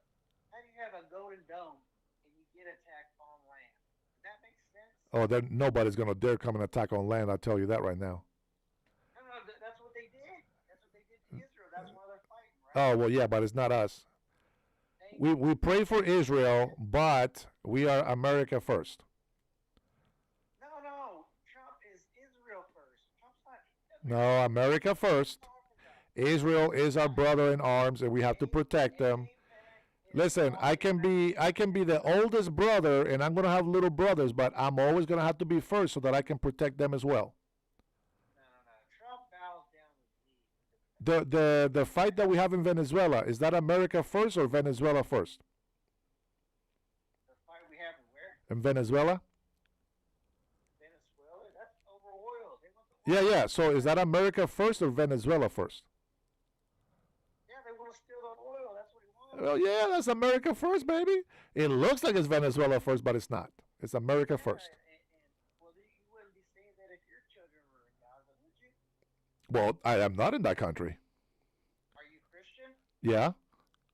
Do you think there's not Christian people in Gaza? Yeah. All right. Why would you want them to be bombing your If they choose to live there, number one, remember, Israel has been warning them, hey, we're going to attack here. Here's a phone call. Here's an email. Here's a text. Here's some flyers. If they stay there, don't worry about them. Because when Christians die, they're going to heaven. That is the goal in life. The goal in our life as Christians is that we die believing, holding, and keeping our faith in God. We can die before we're even born in the womb. We can die at 1 year old. We can die at 100 years old, or we can die at 10 years old. The fact is that if we die believing in God, we have our faith that we will resurrect again. And that's the difference between other religions. So you're on the side of evil people. That's what you're saying. No, what I said is exactly what I meant. No. You said exactly. Now, I want you to tell, you're a little bit soft. Can you talk louder? You're too soft. Can you talk louder? Yeah, I don't know if you're on speakerphone or what, but it's not loud, so I don't think people can hear you. What I want to hear is what kind of plan do you think that the Democrats are going to do to bring back our economy to strong levels again? What do you think? It doesn't matter what they're planning. They're going to win next election because Trump Yes. destroyed the American. Trump destroyed the American or the Republican. The Republican Party. And when they win, done. what do you think they're going to do to help the economy and all this stuff? How are they going to secure the country? Help the economy. Yeah, how are they going to secure the country and all that? Probably bring more immigrants in so that we could have more jobs. So that's what what do you think? You play it. Stop messing with me, man. I don't know. You don't think the immigrants help? No. With jobs? No. You don't think that? No. So who's going to work these jobs that So- need to be worked? So I think so. Look, I'm pro immigration, not pro illegal immigration. I didn't say illegal. Oh, okay. Then that's good. That's good. Then I agree 100%. Yeah, that will help. Is the economy going good now? Is that what you're saying? No, the economy. We need to help the economy right now. I don't think it's better than Biden's, but it's not where we want it. We still have to fight for more. Not much though. Here, Well, let's take this back. But who shut the country down from COVID? Who do you think? Trump, 100%. No, it wasn't Trump. Did you remember the? Did you 15 forget days that he's the one that kept fighting to reopen the government? No, he shut it down. 15 days. Who slow pushed the him? spread. 15 days slow the spread. Yeah. And he kept the government and the United States shut down for months. And what did he say? As soon as we found out about COVID, nobody coming from China. The Democrats all jumped and say, "What is xenophobic? He's a racist." Blah blah blah. Every time he's tried to defend this country, even from terrorist Muslims, Democrats, for some reason, they just love this country being destroyed. And if we shut down the country for just a temporary basis, a week, maybe 2 weeks, who kept extending it? Everybody went on the. It should have never been shut down. Never. Well, never. that wasn't the president's call. Dr. Fauci said he needed to shut it down. So he followed the instructions of the health guy that everybody loves. And now he's going to pay the price for lying. Yeah, man. He's gonna pay the price. Are they charged him? Oh, I think once they are working on removing the pardons. They'll never do that. If the digital pen is proven, they can. It's false. It's That's fake. like the Epstein list. They'll never in 100 years. Then they'll be like, oh, maybe, the Epstein list. It wasn't Trump supposed to do something with the Epstein list. What happened? Well, he with released 33,000 pages, and the court denied a bunch of documents that he released. They said no. denied You know what they said? They said no. This is done.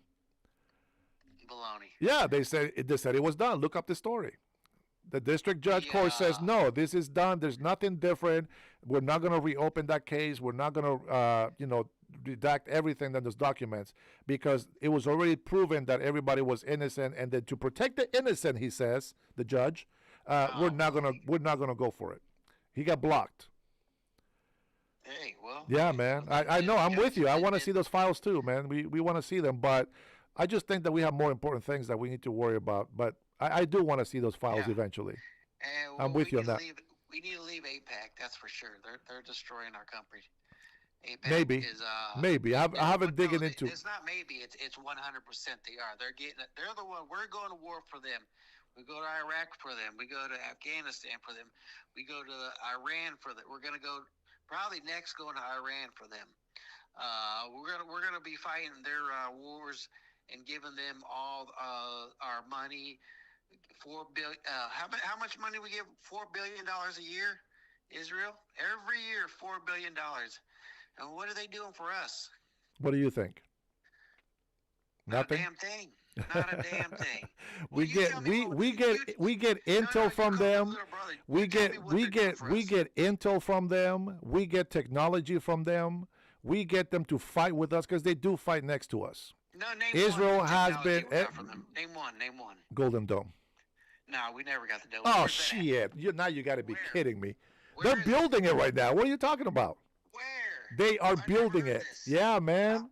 Well, that's what they told us, that they're building it already. That's what they told us. Yeah. Oh man. Yeah, I'll believe that when. Well, you believe everything else. Why wouldn't you believe that?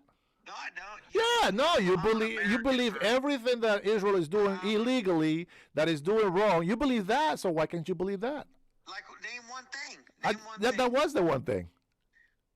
I believe everything. That's what you're saying. That's a big statement. There's a lot of intel, my friend. I mean, you don't know what they're doing behind the doors. First. I'm not a Republican first. I'm not a Democrat first. I'm an American first. Okay. That's what the difference between Republicans and Democrats are. And Americans first. I call them down the. If a Democrat does good, I'll say he did good.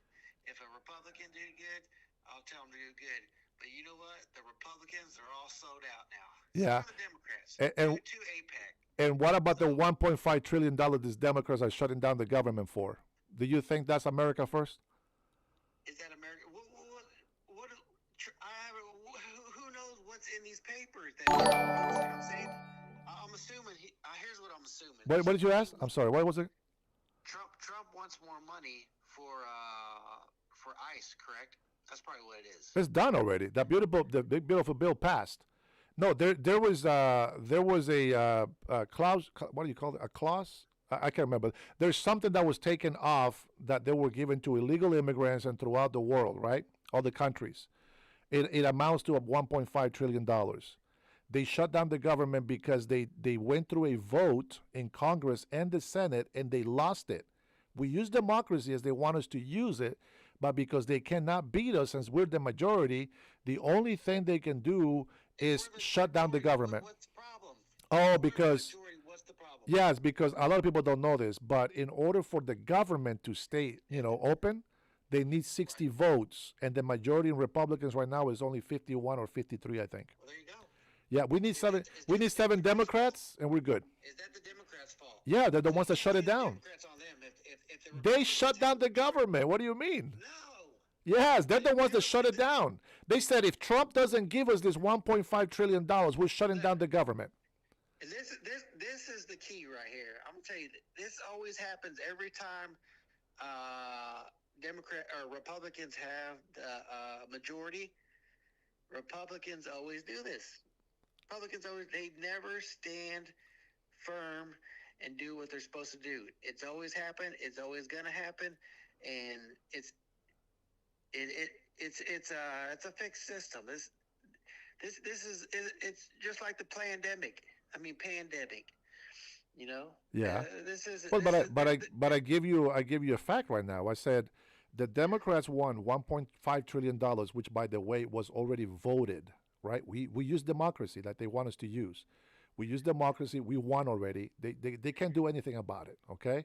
And then second, because they couldn't get that money back from President Donald Trump, they said Republicans are shutting it down because they don't tell you why, but it's because they're not getting those subsidies that they want. Now, Barack Obama said all this shit back in 2013. You were not here on my live, I'm sure, because it's been a long time. But Barack Obama was saying everything that we're saying right now, he was saying about the Democrats. I mean, about the Republicans back then, that we are saying today about them. And we agree with it. I mean, I used to support Obama. I used to support a Democrat. You know, I'm okay with that. It's not about, you know, being loyal to a party. I agree with you 100%. And this is one of the reasons why we respect Senator Fetterman, right, the Democratic senator, because he says, you know what, it's country first and party second. He even acknowledged that the Democratic Party are messing up. He said they're screwing up. They shouldn't be playing with the people's health, 42 million people. Like everything they say, all of that is true. All the stats, you know, the people suffering and this and that, all that is true. But what they don't tell you is that illegal immigrants are getting $250 billion of that benefit. They don't. How much money did the Ukrainians get? About 196. But now we got minerals coming back so to you didn't us. have no problem then, did you? How come you didn't have a problem with that? Because we have a deal. We're going to get those rare earth minerals from Ukraine. No. We're going to make billions of dollars off of that back. How many Ukrainians came over here from Ukraine? I have no idea. But those are refugees. But those are refugees, and it's temporary asylum. I don't want to hear all that refugees. It's not permanent. They're not legal. They are legal because of the war is obvious, my friend. Them African farmers need to go back too. They have no reason. They skip the line. Every time you're worried about skipping the line. Wait, okay. First of all, here you brought the Afrikaners, right? Yeah. Let me tell you what the difference is and what we want in this country. I don't care what the difference is. Okay, they need to go back. Well, they're not legal. I don't give a shit if they have to go back or not. But this is why I'm against your point. We want migrants that can build things, that can give back to our country, that are going to be a benefit to our country. Why do we want Africans that are coming over here to be on food stamps and get our medical benefits? Let me finish. Let me finish. Let me finish, because there's a reason why I don't mind them being here. One of them is these people were in some lands in Africa, and because they were white, the black Africans kicked them out of there and said, oh my God, they got these best lands because the farming is great and they're doing all this stuff. You know what happened? The Afrikaners, the white people that you're talking about, they went to an area where they said they were going to die. This is what they told them. Well, I do, because this is how immigration works. So, see, well, there you go, bro. Then why are you arguing with me? If you don't care, don't bring shit up. No, don't bring shit up if you're not going to allow me to tell you what that means. Go ahead. Okay. So they decided that they're going to go to this land because they're certainly going to die. What happens when the black Africans took over what the white Afrikaners were? Those farmlands died, and then their own people started killing them so that they can steal it from them. Now, these white Afrikaners that went to a land where they're supposed to die, they actually build a nice city where there's no crime, and they actually have their own town, not a city, a town, and they have their own water. Everybody's happy. They're reproducing. The farms are doing great. And this is supposed to be a land where it's supposed to be a dead trap for them.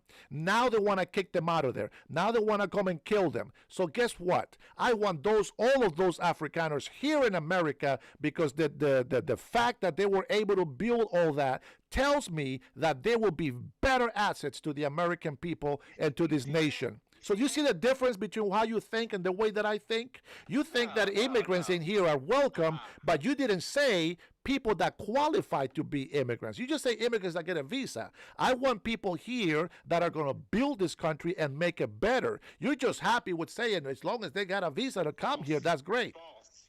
You're wrong. You're wrong. Do you think that there's not doctors and lawyers and farmers and stuff like that coming up from Venezuela and Mexico?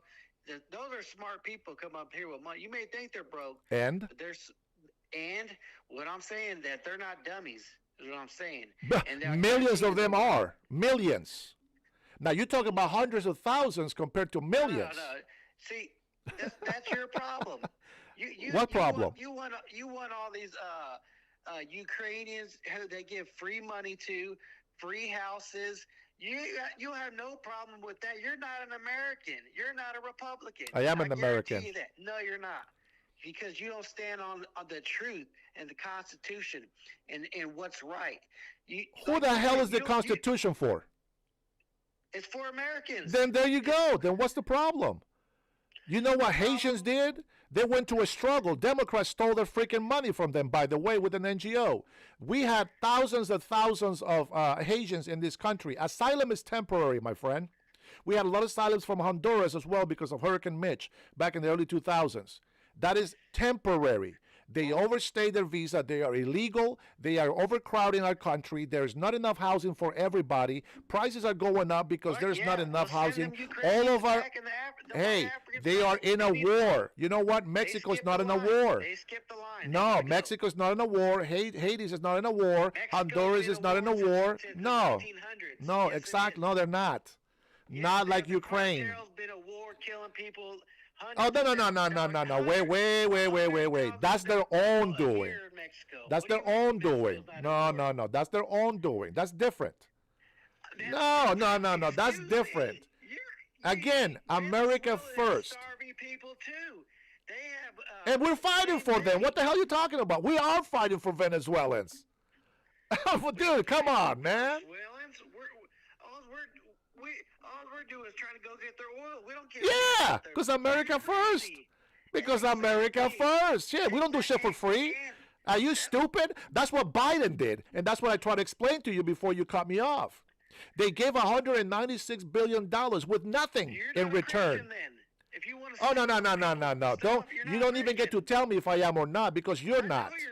You're not a Christian. How are you going to tell me that? Because you're okay with bombing Christians in Gaza. You're okay with stealing oil from other I'm countries. okay with Israel defending themselves. You're okay with Israel defending themselves? Yeah, absolutely, 100%. You're kidding me. No, I'm not. Serious. Blowing up little kids, that's defending yourself? That's their people. Whose fault is that? Whose fault is that? Yeah. It's my friend, war is not friendly. War is not nice. Yeah. War is not peaceful. It's war. Catastrophes happen. No. You have to use common sense, dude. You'd be stupid if I come over to your house right now and I bring my 2 children with me and I'm holding my hands with my children and I go over there and start killing your family. What are you going to do? Shut the hell up. That's what you're going to do because you are just making my point. You cannot attack a country. What do Palestinians do for Israel? They don't say, hey, they don't say, Israel, we want peace. No, from the river to the sea. Do you know what that means? Let me say this one thing, and I'm going to let you go after this. Here's a different, those people, Israel's not like us. They're not like us. China's not like us. Who's us? You're not like me. Americans, I believe America first, but you don't know what that means. Let me say what I'm going to say. Like I said, they're not like the West. They're not like Christians. You understand that? They believe all Muslims are terrorists. Do you believe that? No. Okay, they do. Oh, yeah? Is that why they have Muslims in Israel? Is that why Palestinians, thousands of them, have become Israelites? Go ahead, tell me that again. Well, it's just like the Christians. They can't say nothing. If they do... Well, they got to respect their law. They want to live in Israel. That's the rules. So you're okay with them shooting and burning down Christian churches in Israel? Well, I can tell you Jews are not doing that. And if they are, they should be punished. Then they should be punished. Well, you need to look that up. They should be punished. But again, America first, you said, right? They won't be so why are you concerned with Israel now? I'm concerned, my point was, they are not like us. No, I think we're worse. We are worse over here in America. No, sir. No, sir. That's where you're wrong once again. Like this is just like China. In China, if a political leader gets locked up or they find them unfit, they lock the whole family up. Yeah. You know what I'm saying? Little kids, everything. And it's the same thing with Israel. Doesn't care about little kids. They're a satanic country. See, that's it, bro. You're Very lost. satanic. You're lost, Yes, bro. they are. You're lost, man. You're lost, man. All right. All right. Thanks for your opinion, man. I see where you're at. You're not a Christian, brother, but that's okay. You still got a chance. You get money from APAC? Oh, dude, I wish. I wish. But I tell you what. Even if they got rid of APAC, we still need to protect it. We still need to protect Israel. I'm an American. I'm a Republican. I've been Oh, well, I thought you said you're not a Republican or a Democrat. Why are you lying to me? No, yeah, you said you were not either. No, I said No. You said you're an American patriot, not a Republican or Democrat. Don't take it back. Don't take it back. I don't know, bro. Hey, I call it down the line as well. Your truth is your truth, and my truth is my truth. Hey, are you part of what's that cop's name? Brandon Tatum's sellout APAC crew? Or do you guys I do watch the Officer Tatum. I disagree on some things, but you need to find somebody else. But he's a brother. He's a brother. Stick to Tucker wait, you like Tucker? Huh? You like Tucker? Yeah, I like Tucker. See, there you go, man. You need to stop listening to Tucker and Candace Owens. Hey, man. Hey, on the real, we disagree, but my love to you, man. It's all good. Right, united we stand, man. Yes, sir. We do, bro. bless. Yep. We do. I love you. Love you too, man. Okay, that guy's a Christian. I think it's funny when people try to. I appreciate that guy, by the way. I think it's funny when people try to tell me how I'm supposed to be like a Christian. Like I'm supposed to be their kind of Christian. You know what I mean? Like I'm supposed to do and believe everything they say. I disagree with a lot of the stuff, guys. That's just me, though. And it's just like, like Rock. He's been in here just throwing insults. Lana, same shit. Nothing has changed from these beautiful, faithful haters that I have. And I'm going to tell you, I'm glad that you're here. You get my blood going. I appreciate you. We'll see what happens with the Democrats taking these new positions. I hope that Mandani proves me wrong.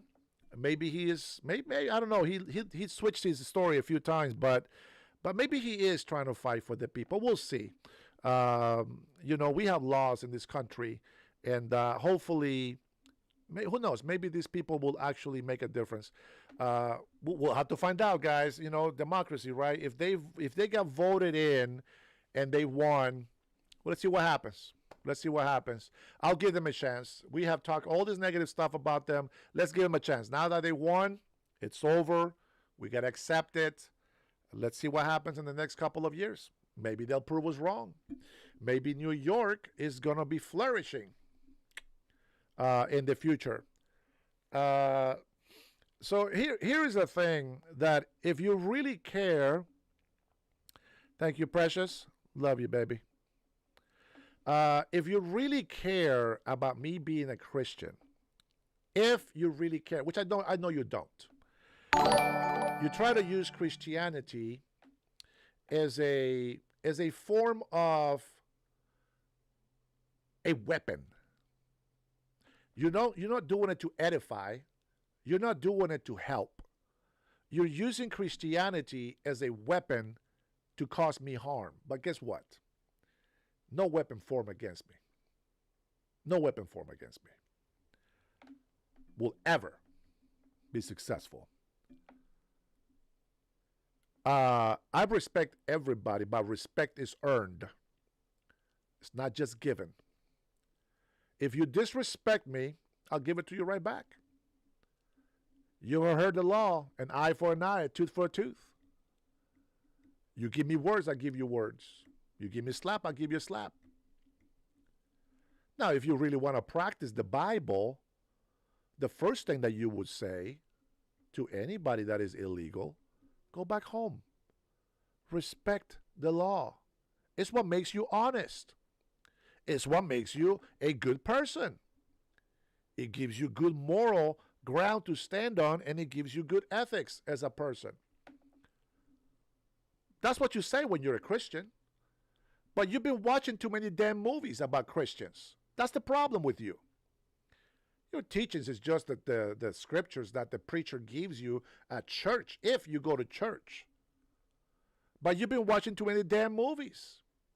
You think that if somebody had defund Dennis, John, what the hell are you doing here, John? You've been on my channel for like 6 hours, man. What are you doing? Let's say, Junior. Let me go up and read some of the comments from my Patriots here. Man, I said goodbye like an hour ago, I think. Let me see. Let's see. Saddam was on American payroll. That's great. Thank you for that info. But they don't say that anymore. Call it Pella. Now they're Palestinian. I don't know what that means. TDS is real. Still see. This caller is talking about Gaza with America first. I know, but there's stuff that happens. I understand why he says that, but I'm going to call it out as I see it. And you say you're America first, but, maybe I got to do some more research on Israel dealings. But I do know that we get a lot of intel and technology, and we work well with Israel. Even if we got rid of AIPAC, I think we still need to fight for Israel. That's just how I believe. Guys, listen, I'm going to fight for you too. Even if you're a moron, even if you're a libtard that doesn't do anything to help us in this country, if I have foreigners coming over to cause harm to you, I'm going to defend you because you're American, because you are in this country. And that's how that works. I don't have to like you. You don't have to like me. You don't have to be my friend or my best friend for me to do something nice for you. As a matter of fact, I'm doing nice things for people that I freaking dislike so much. People that are so annoying, and yet I'm still helping certain people. So that's how that works. But I'm still going to tell them the truth.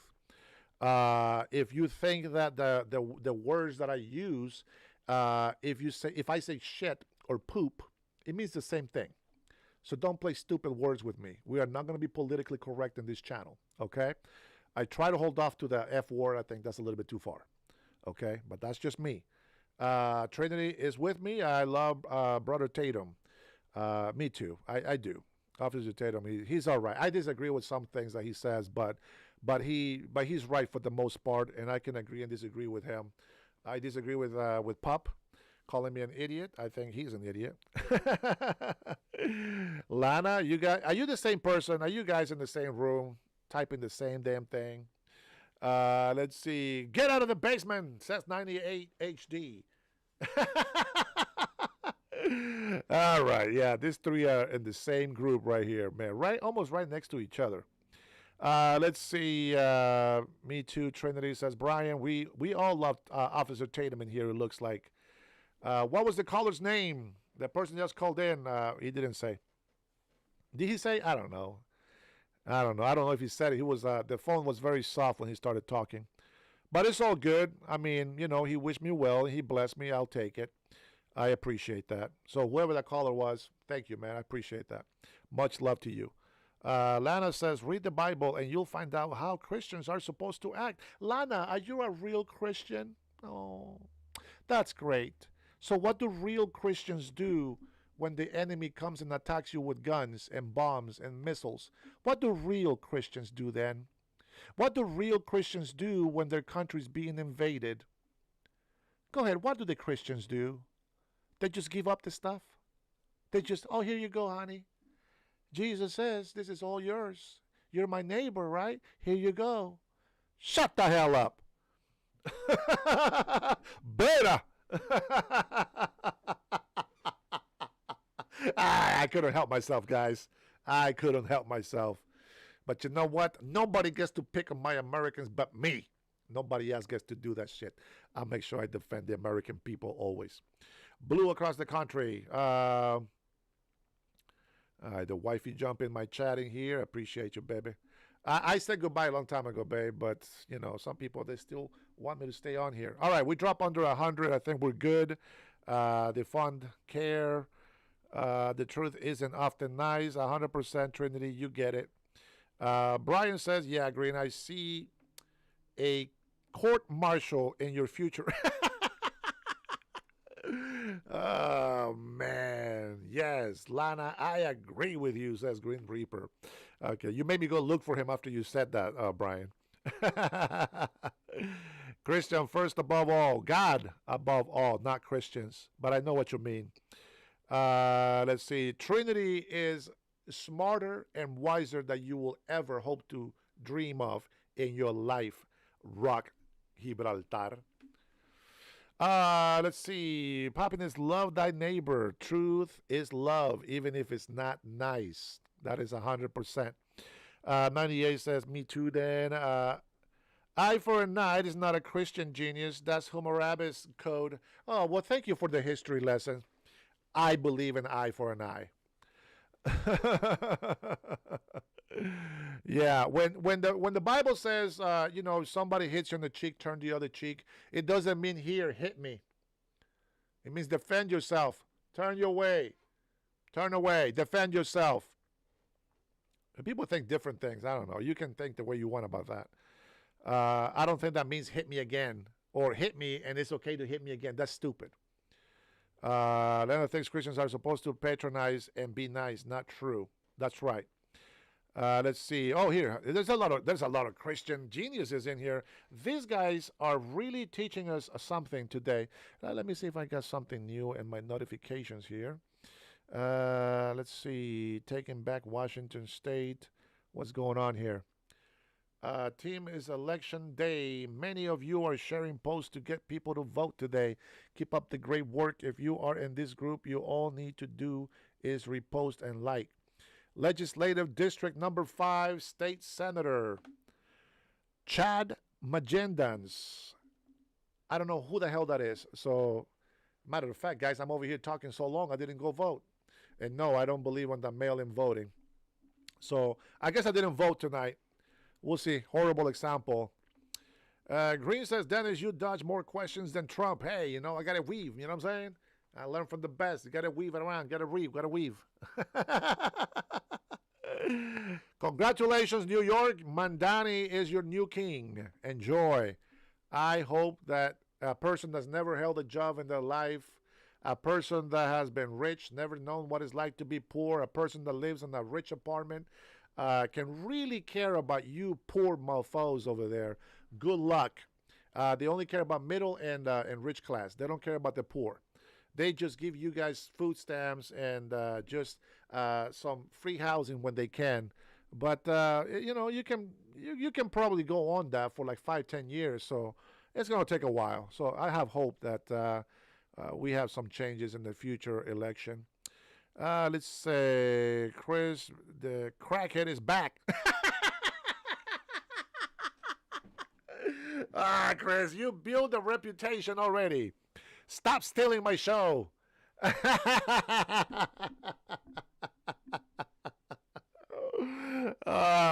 the crackhead.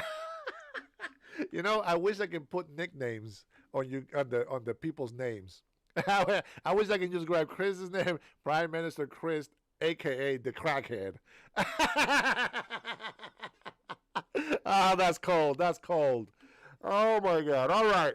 Awesome day, guys. Awesome day. Big thanks, man, to Liberty for All. Lots of love and support with the super chats. I thank you, brother. Gracias, Guanaco. Te lo agradezco mucho. Trainer says January 6, 2017 was horrific as the day Obama ordered the intelligence agencies to be weaponized against a duly elected president. 100%. People think that we forget, or maybe, you know, who knows? Maybe they didn't watch the TV or they just ignored the news for like 5 or 8 years.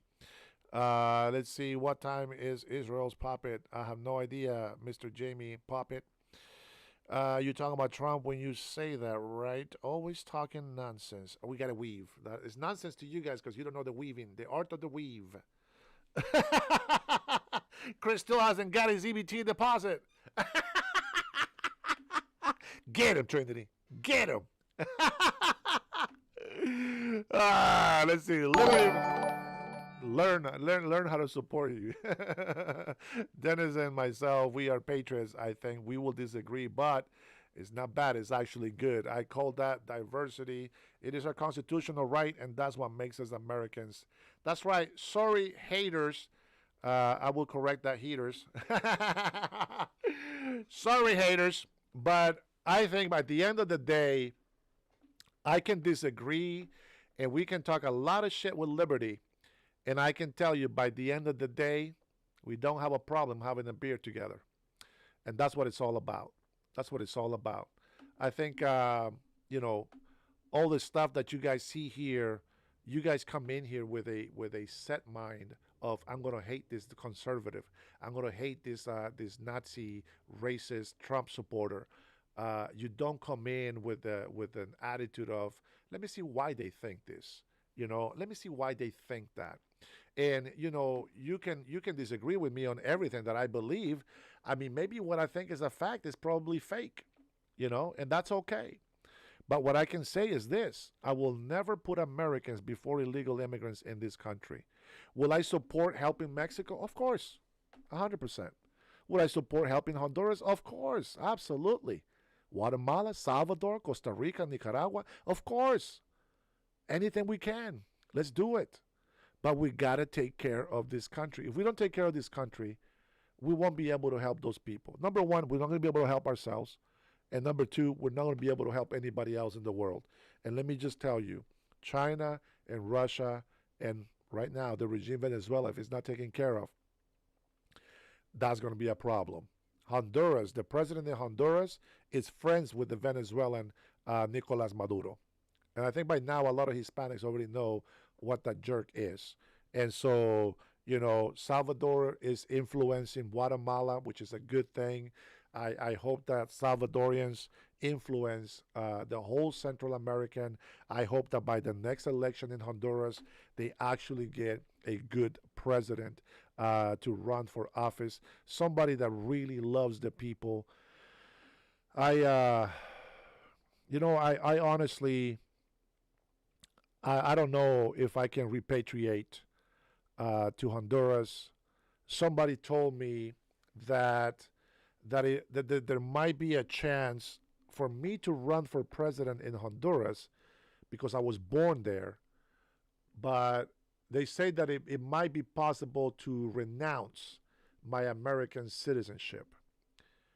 If, not that it will, but if that was in God's plan, and if it was at all possible, I would renounce to the American citizenship and run for president in Honduras for two reasons, maybe more than two. But one of them, I love my country of Honduras where I was born. I truly love the people. And I believe that the best friendship that I can have as an ally is the United States of America. So I would definitely be fighting to build a very strong alliance with the United States as big brother. And we will try to be very tough on immigration laws. We will try to build the economy a lot better. We need to give a lot of breaks, tax cuts to business owners in Honduras. They are struggling to pay employees. People are being laid off because they have so many taxes and regulations imposed on them. Electricity is a lot more expensive for businesses, and these are small businesses that are over there. So I love the people. That might be a thing.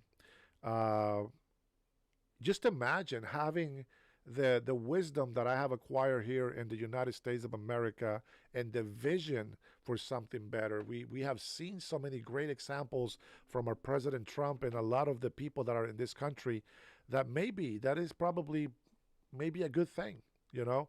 I speak from my heart. So, you know, you hear me talking here for hours. This is just what's in my heart. You know, I'm very honest about everything I tell you. Will I be wrong about some things? Yeah, probably. Most likely I'll be wrong about a lot of things. But I tell you what I believe and what I feel. I'm not going to just attack you just because you're not a Christian or because you're not in the party that I identify with at that moment. I don't give a shit about parties. I care about you as a person. And if you come in here being an asshole, well, you're not going to get the nice dentist that you will probably get if you actually were a nice person. The dual citizenship thing doesn't work for me. I think I have it. I don't know.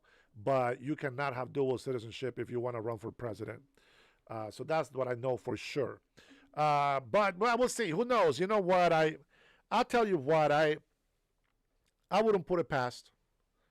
I wouldn't put it past. But what I would do is I would try to raise money, and I will take that money down there. And who knows, man? It'll probably be a good challenge to run down there. But I'll tell you what, my love for America will never stop. I always grew up as a kid believing that our liberal party down there always believes in having alliances with the United States of America. And the liberal party that won right now, they have alliances with Nicolas Maduro in Venezuela.